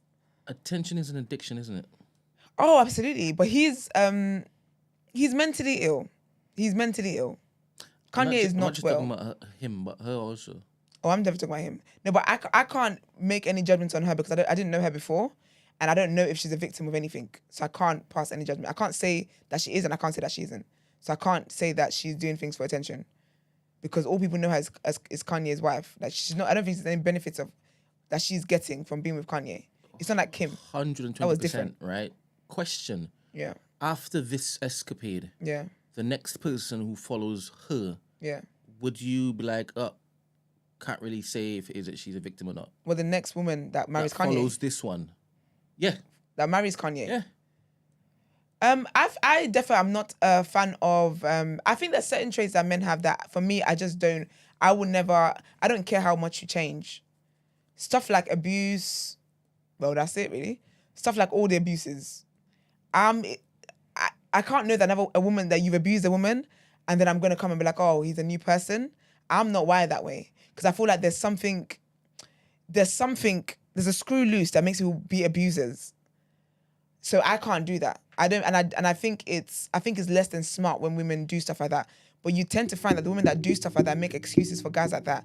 They also have been, there's a pattern of abuse in their life.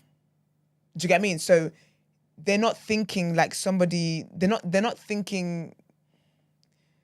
I don't want to be rude how I say it, but they're not thinking objectively, shall we say? They're still operating from a place of abuse. Question. There are women or men like that. Yeah. Where their past Yeah. affects their present and their future Yeah. decisions and actions and whatnot. Yeah. Are there people who haven't been conditioned or abused in their youth Yeah. that like this type of toxicity Yeah. and willfully walk into it? Absolutely, because there's people that like toxicity.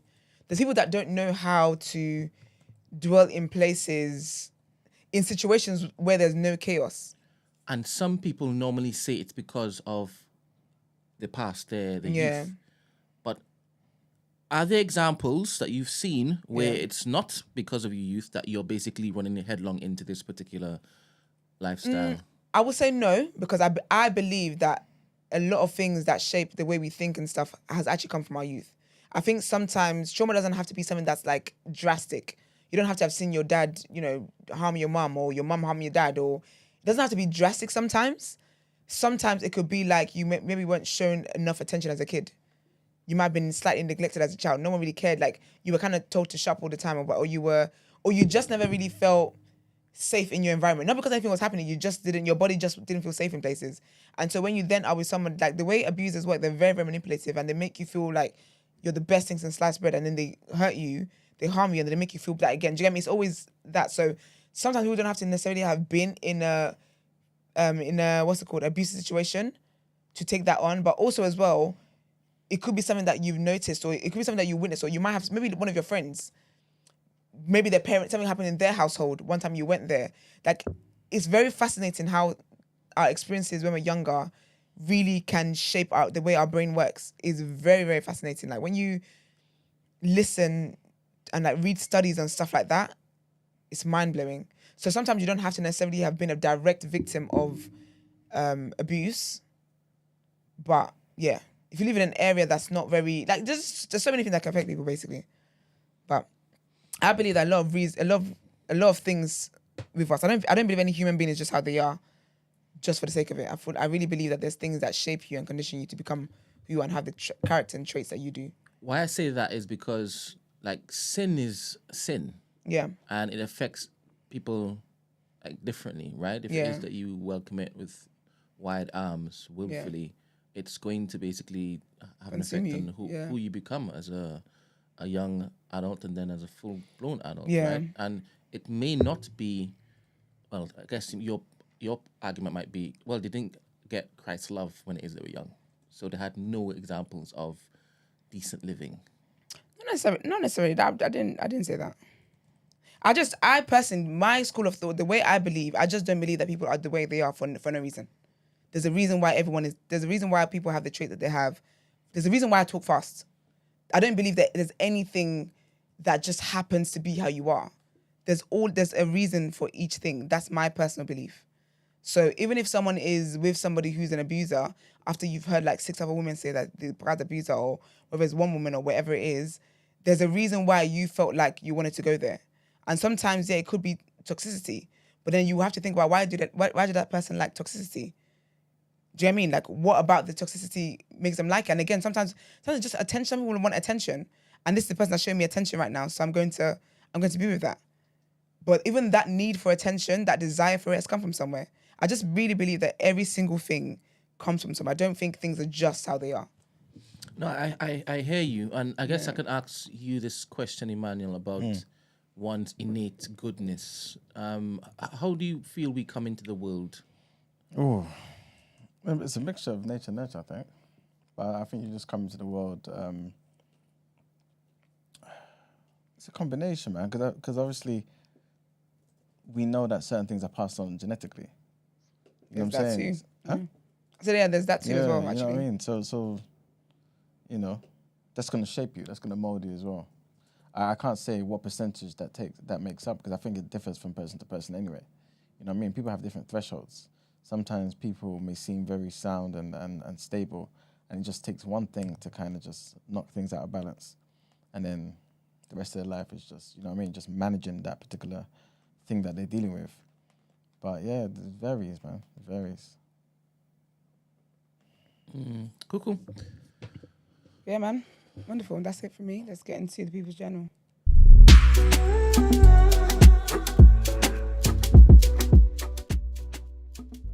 What was that thing about Samson? Actually, never mind. Doesn't matter. As in, and Delilah? Yeah, there was a comment on there, but it's fine. It's gone now. Oh, I just put up? I didn't put it up. It just popped up. Oh, did it? Okay, fair. Yeah. That That's was fine. an accident. All right, people, welcome to the People's Journal, where I give you the news from an economics point of view. There ain't much to talk about. First thing is, actually, in fact, let me just get this other thing out of the way. Prime Minister Rishi Sunak has spoken about how the number of visas available to migrants will be reduced each year under his government. So obviously he's saying this because he believes the majority of the country wants this, innit? You know what I mean? It's only, I guess, us and the minorities that are like, why do you think this is a good thing, right? But yeah, that's something that he's promised. For the first time, MPs are going to be able to vote on annual government proposals that are aimed at regularly reducing these numbers. And this is going to be based on recommendations from the expert Migration Advisory Committee. And at the moment, no figures have been put forward as what the possible cap will be. But Sunak has said that, you know, at the moment, he seems to be the only party, again, he's using that as a flex, that's willing to take bold action, in his words, bold action to reduce immigration if he's elected, or if they are elected on the 4th of July. Next thing I wanted to mention is something that we spoke about in the headlines. And this is just basically about those people who are receiving child benefit that didn't get their payments. Like I said before, in case you missed it, about 500,000 people have been left without the child benefit payment because of a technical issue that happened with HMRC. They pretty much said a batch processing issue that occurred, basically, that meant that 30% of the scheduled payments that happened on Monday didn't go through, and they're now not going to be available until Wednesday. So I just wanted to say to the people, if on Wednesday you still haven't got your payment, make sure that you follow it up with HMRC. And the last thing I wanted to mention is, and this is kind of a big thing, I'm not too sure if we won't really go into this, to be fair, but it's just interesting to know what happened here. And this is basically with a British bank called Standard Chartered, right? Everyone would have seen them about or knows them properly, right? They got their headquarters in the City of London. And basically, they're getting themselves into a situation because they were publicly accused of falsifying transaction data on SWIFT. So SWIFT is like the international payments. You know how you got your BACS payments, faster payments? Yeah, SWIFT is the international one, right? That's used by like thousands of financial institutions to get their money from different places all around the world. And basically, they've been accused of falsifying transaction data to move billions of dollars through its New York branch on behalf of sanctioned entities such as the Central Bank of Iran. Long story short, they're basically being accused of funding terrorist groups. This is a British bank, right? This is what so basically it's happening in America. So by the way, this happened back in 2012. But what happened was the current Prime Minister was Cameron. and obviously Chancellor was George Osborne, and then they basically intervened secretly. Yeah. And they got the bank off the hook. So now this has now come to the forefront. But yeah, these new documents have been filed in New York, claiming that thousands of transactions worth more than $100 billion were carried out by the bank between the years 2008 and 2013. And yeah, this was basically in breach of sanctions that were placed on Iran, but they were still going through. You know what I'm saying? So yeah, an independent expert looked into it and basically has identified that 9.6 billion of the foreign exchange transactions with individuals and companies designated by the US government have been used in funding terror groups. So this is like Hezbollah, Hamas, Al-Qaeda, Taliban, all four of them, right? Plus more. They're basically saying Standard Chartered was behind a lot of this, or at least used in some capacity to basically fund these groups. The bank, by the way, twice admitted breaching sanctions against Iran and other countries as well. And the first time they did that was back in 2012. So this is the same year when Judge Osborne basically secretly intervened on their behalf, and they basically, quieted the whole issue. And then in 2019, they also admitted it as well, and they paid fines that totaled up to 1.7 billion. But they have not admitted conducting transactions for terrorist organizations. They just said we've breached sanctions on Iran, but the whole terrorist organization funding thing, we ain't part of that. They haven't admitted that explicitly. But yeah, that's basically what this entire claim is about. So I'm not too sure if this gets, for lack of a better word, interesting. Obviously, I'll bring it to the people, and actually, and maybe delve into it a bit more. But that's pretty much it for the People's Journal, man. All right, let's get into asking for a friend.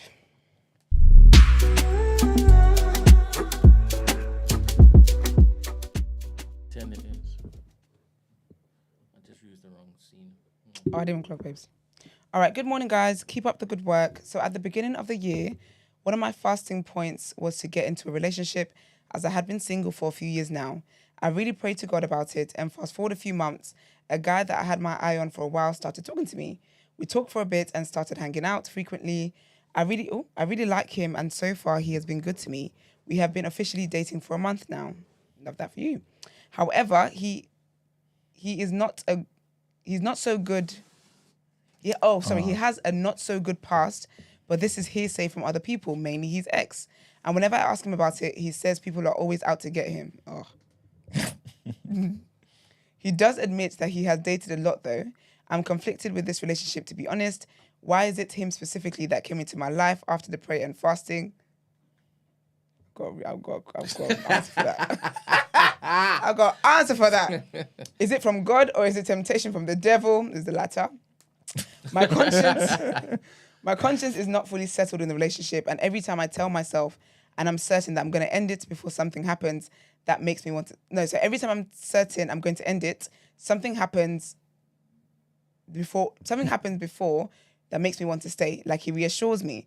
And another thing is we haven't really gone all the way in terms of sex, but we have been doing bits, and I can't help but feel guilt after. I don't know if I even want to go all the way with him in terms of sex. I'm thinking of telling him that I'm celibate.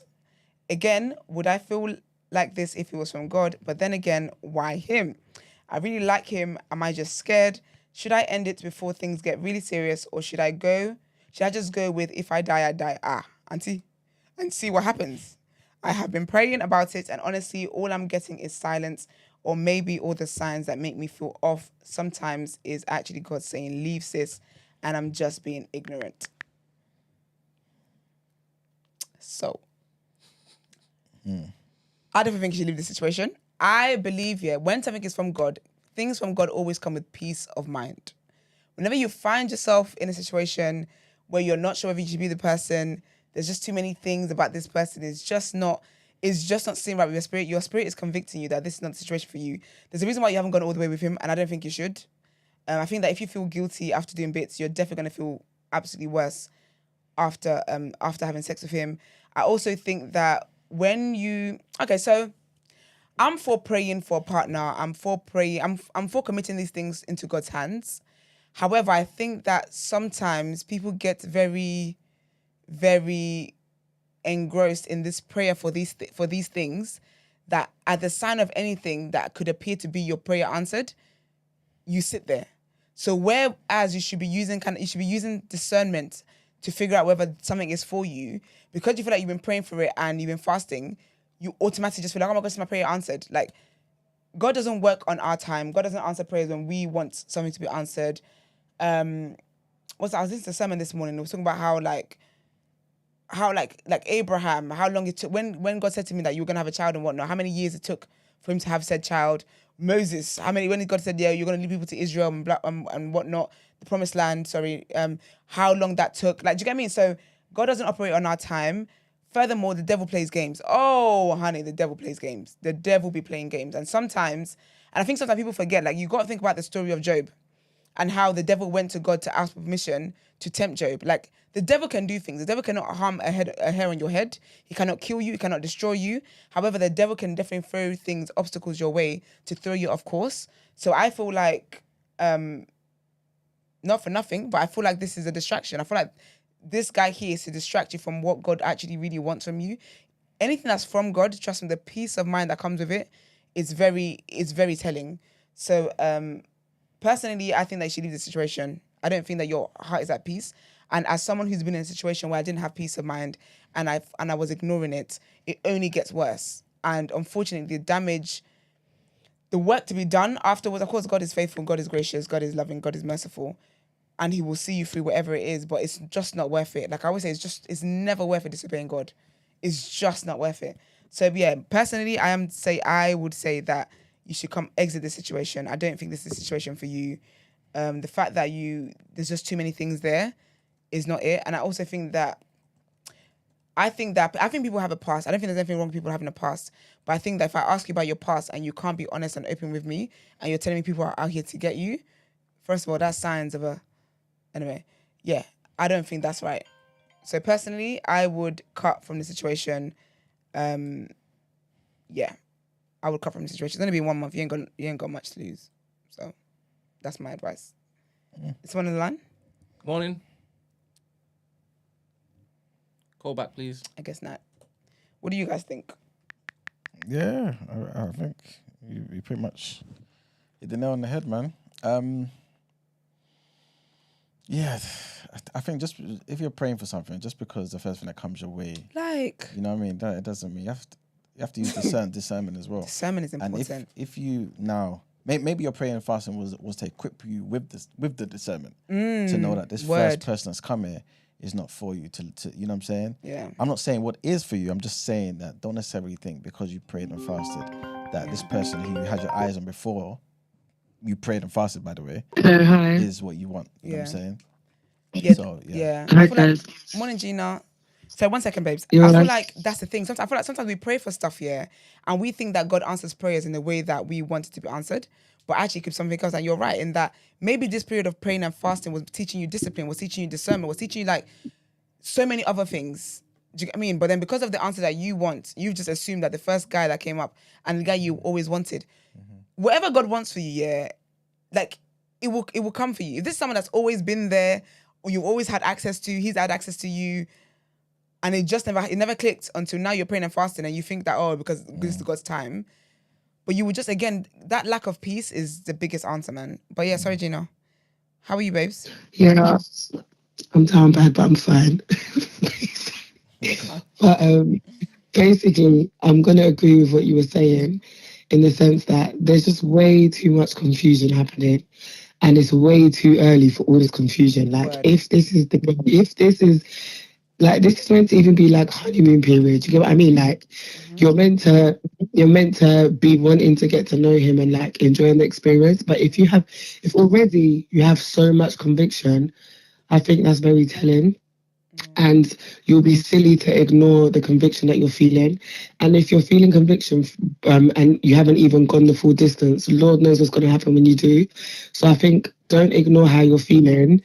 And the only issue here is the fact that because you were praying for it, you feel like this is your answer. Because I feel like if you removed that element from the scenario, you wouldn't be lingering.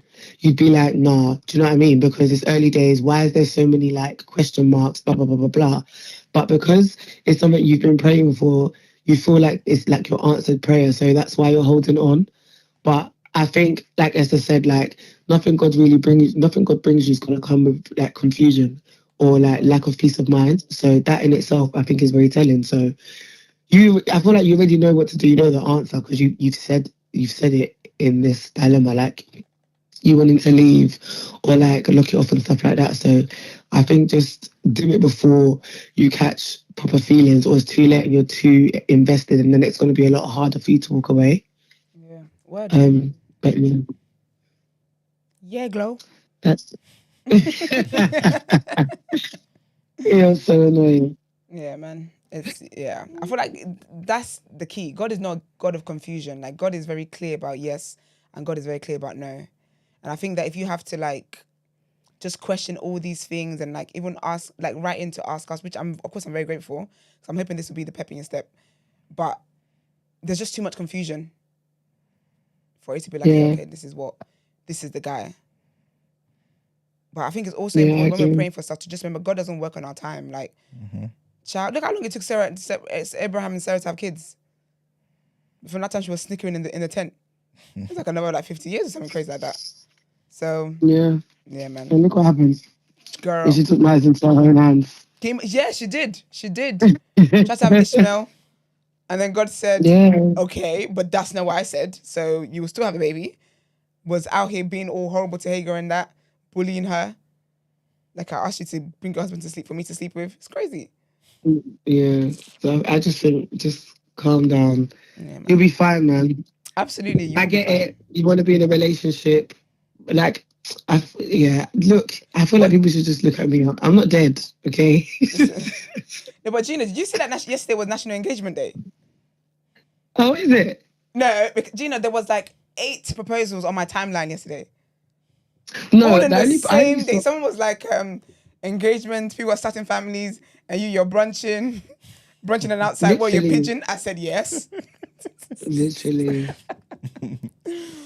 Oh gosh, but I feel like I don't think there's anything wrong with praying for like God to provide you with a partner and stuff like that. But I think there's a thin line between praying for something that you desire and being desperate for it, so that whatever comes your way, you're always going to interpret it as an answered prayer.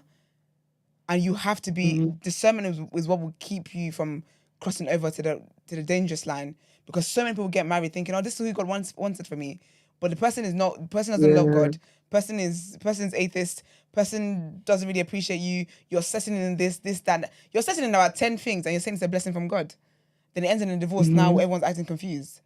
So I think pray for like discernment and knowing what it is that God wants for you. But I've definitely been in situations that I know I shouldn't have been in.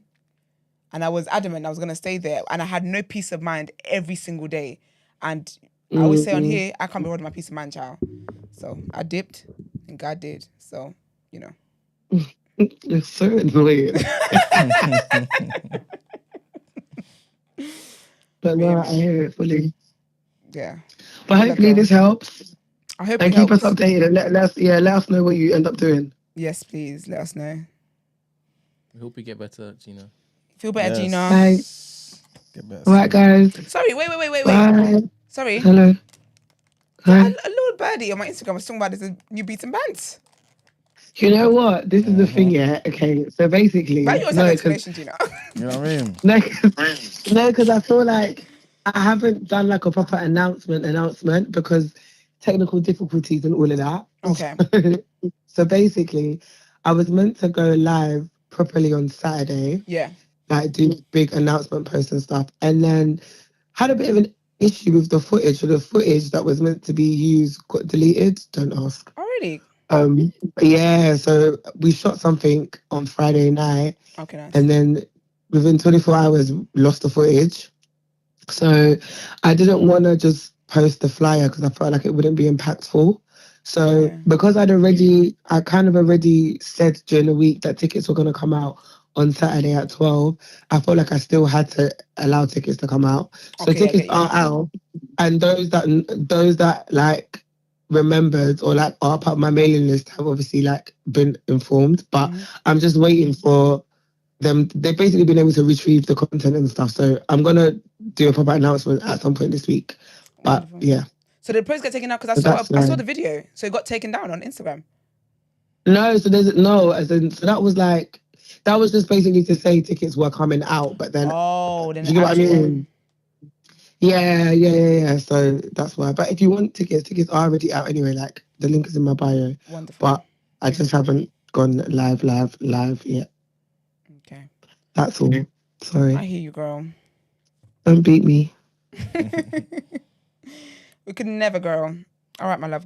Feel better soon. Thank you. See you. Bye. Bye. But yeah, man, to the dilemma writer, I hope we helped you, and I hope that you pray about it as well. And do you know what? Yeah, actually, pray about it as well, and feel the peace that you have when you make the decision that you're gonna walk away. That's also another thing that lets you know that you're doing the right thing. Yeah, that's it. Don't forget, if you want to send dilemmas in, you can do that on our lovely website, www.thenewblack. Black is always spelled with an X, right? .com/TDA, and you can send your dilemmas in. And let's get into our last headlines for today.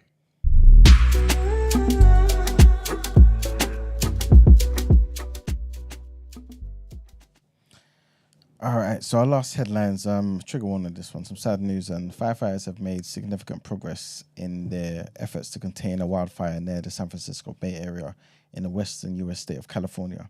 So the state firefighting agency CAL FIRE said that the Coral Fire, which started on Saturday afternoon, was 75% contained as of Monday. One home has been destroyed and 2 firefighters injured. So CAL FIRE said in an update on its website, noting that 475 personnel were working to contain the fire. They said weather conditions became more favorable for firefighters, allowing crews to make progress constructing and improving control lines. The fire had burned more than 5,706 hectares, which is like basically just over 14,000 acres, making it the largest of the year in California, where fire conditions tend to worsen as temperatures climb in the spring and in the summer. Next headline, President Joe Biden is expected to sign an executive order this week that would place new restrictions on the ability of asylum seekers to seek protection at the United States-Mexico border. This has drawn criticism from rights advocates, obviously. Citing unnamed sources with knowledge of the matter, U.S. news outlets reported on Monday that the order will allow the Biden administration to shut off asylum requests and automatically deny entry to migrants once a day. That's the threshold. Once a daily threshold has been met. President Joe Biden is expected to sign this. Okay, this is Anyway, forget about that. That's basically the gist of the headline. And the last thing takes us to Nigeria, man, where Nigeria's main labor unions have shut down the national electrical grid and disrupted flights across the country as they began an indefinite strike over the government's failure to agree a new minimum wage. So the strike is the fourth embarked upon by the Nigerian Labour Congress, the NLC, and the TUC, which is the Trade Union Congress, two of the country's biggest union federations. The Transmission Company of Nigeria said on Monday that union members drove operators away at power control rooms and shut down at least 6 substations, eventually shutting down the entire national grid, basically, at 2:19 a.m. Nigerian airline Ibom Air said that it was suspended flights until further notice due to the strike, while another, United Nigeria, said the airports across the country had been shut down and striking workers had permitted none of its flights to operate. Electricity and Aviation Union said in a statement that they had directed members to withdraw their services in compliance with the indefinite strike. And that's it for the headlines. Time to pay them bills. Let's get into the reaction brains.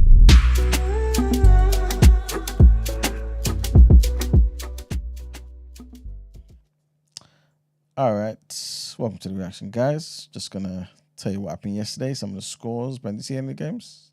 No. Okay, I don't think they were that great, to be fair. Just friendlies? Just friendlies, nothing big. Gibraltar lost to Scotland 2-0. Croatia 3, North Macedonia 0. Albania 3, Liechtenstein 0-0. England 3 and Bosnia 0. So England beat Bosnia yesterday 3-0. And Germany drew with Ukraine.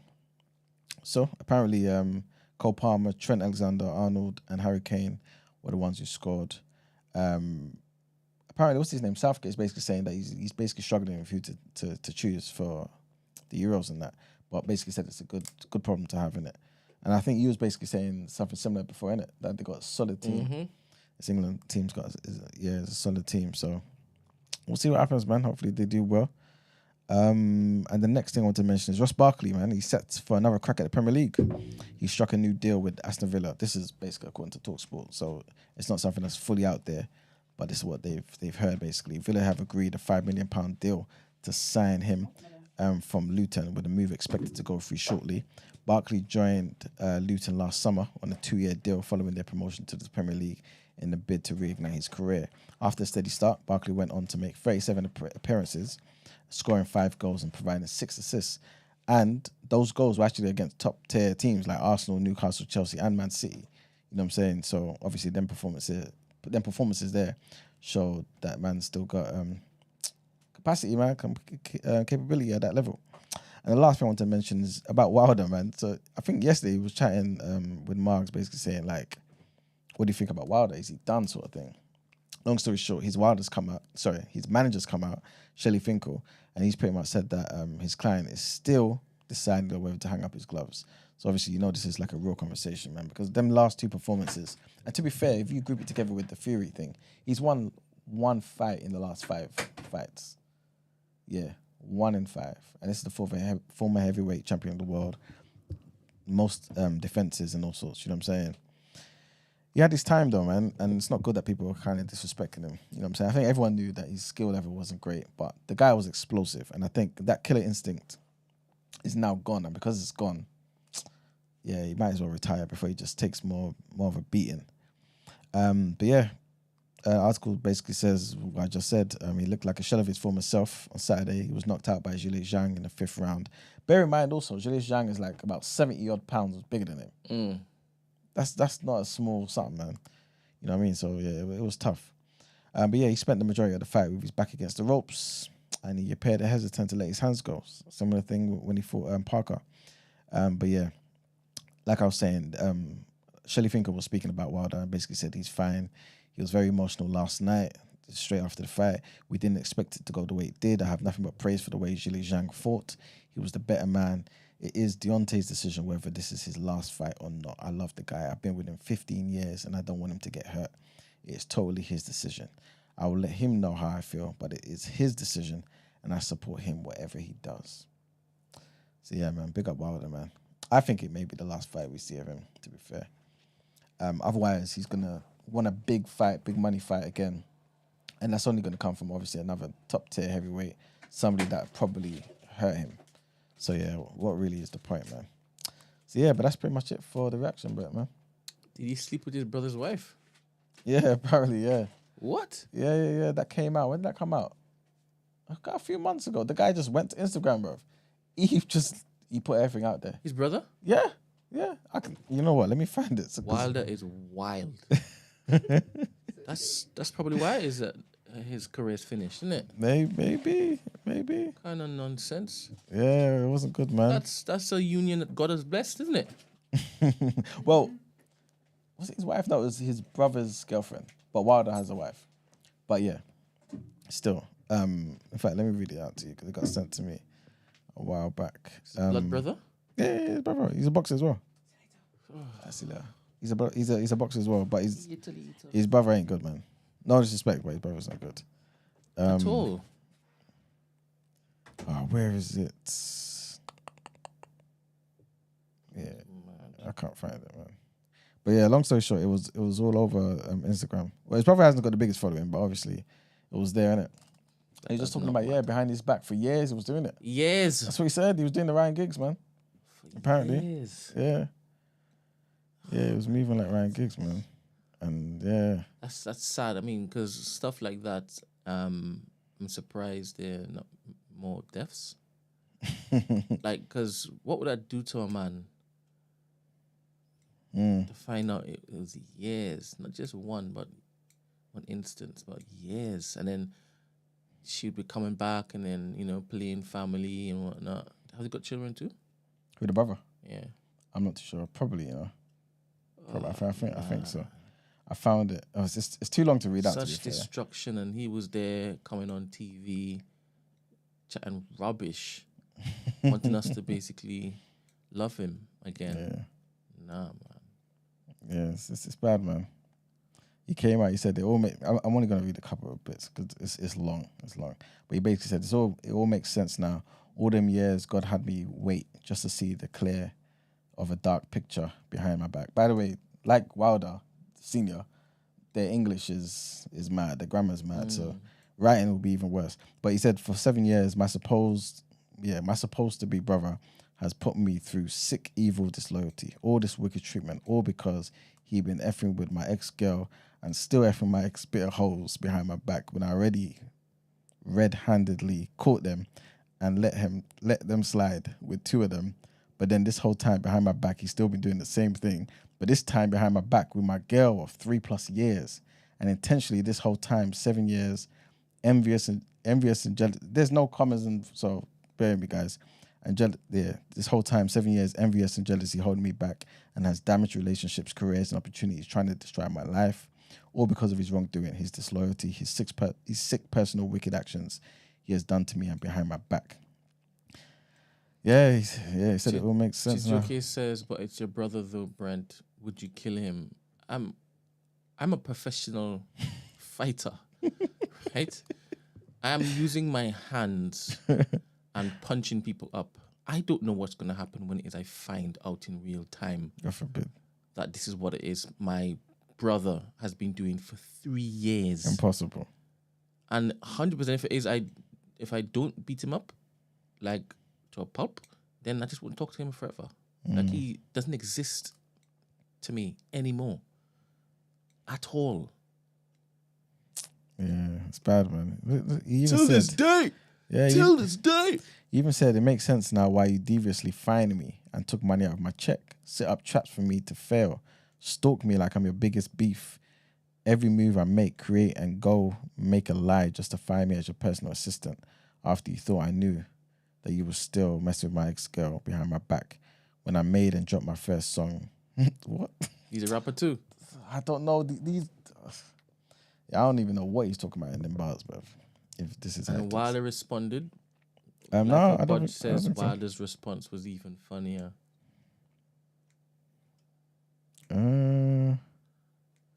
Wait a minute. Is this his response? Where it says basically, I really feel sorry for you because after me, no one is going to be around to help you.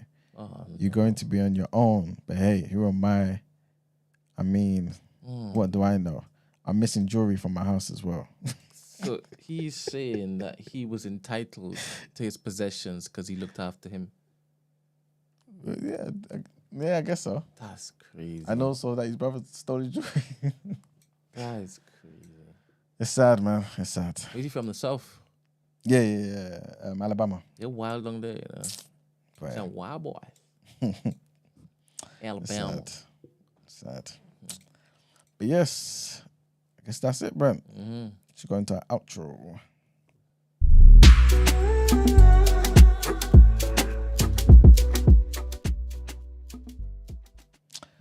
All right, people. Thanks for, of course, turning up, tuning in, supporting TDA. Hope you enjoyed the show. Thanks to Esther, of course. Brent, myself, everybody. Gina, thanks for calling in. Yeah, man. Thanks to everybody, man. I hope everyone enjoyed the show. Like I said, I remember people you can contribute as well by sending voice notes and text messages to 07564 841 073. Remember, join the Discord. Everything happens in the Discord. But yeah, I think that's pretty much it, isn't it, bro? We got a guest next week, so stay tuned. But yeah, man. Stay tuned, man. Tell the people about TDA, man. We're going to be talking about the elections, obviously, from now running up until the 4th of July. So, yeah, man, if you've got any questions as well to throw in there, anything. Also, if any of you guys are kind of, got connections to certain MPs from various parties, and you feel like you'll be able to, get them in touch with me or whatever so they can come on the show, please shout me, man, because that would be much appreciated. Like we said before, we want to get representatives from every party on the show so we can ask them questions, scrutinize their parties' manifestos, and basically just ask them why their party is the best for us and best for the nation. So if you can help in that capacity, please let us know. Discord, Instagram, anything. But yeah, that's pretty much it, man. Hope everyone has a blessed day. what I'm saying? Stay beautiful, stay black, stay whatever you are. And just, made the world a better place, man. But Later. peace.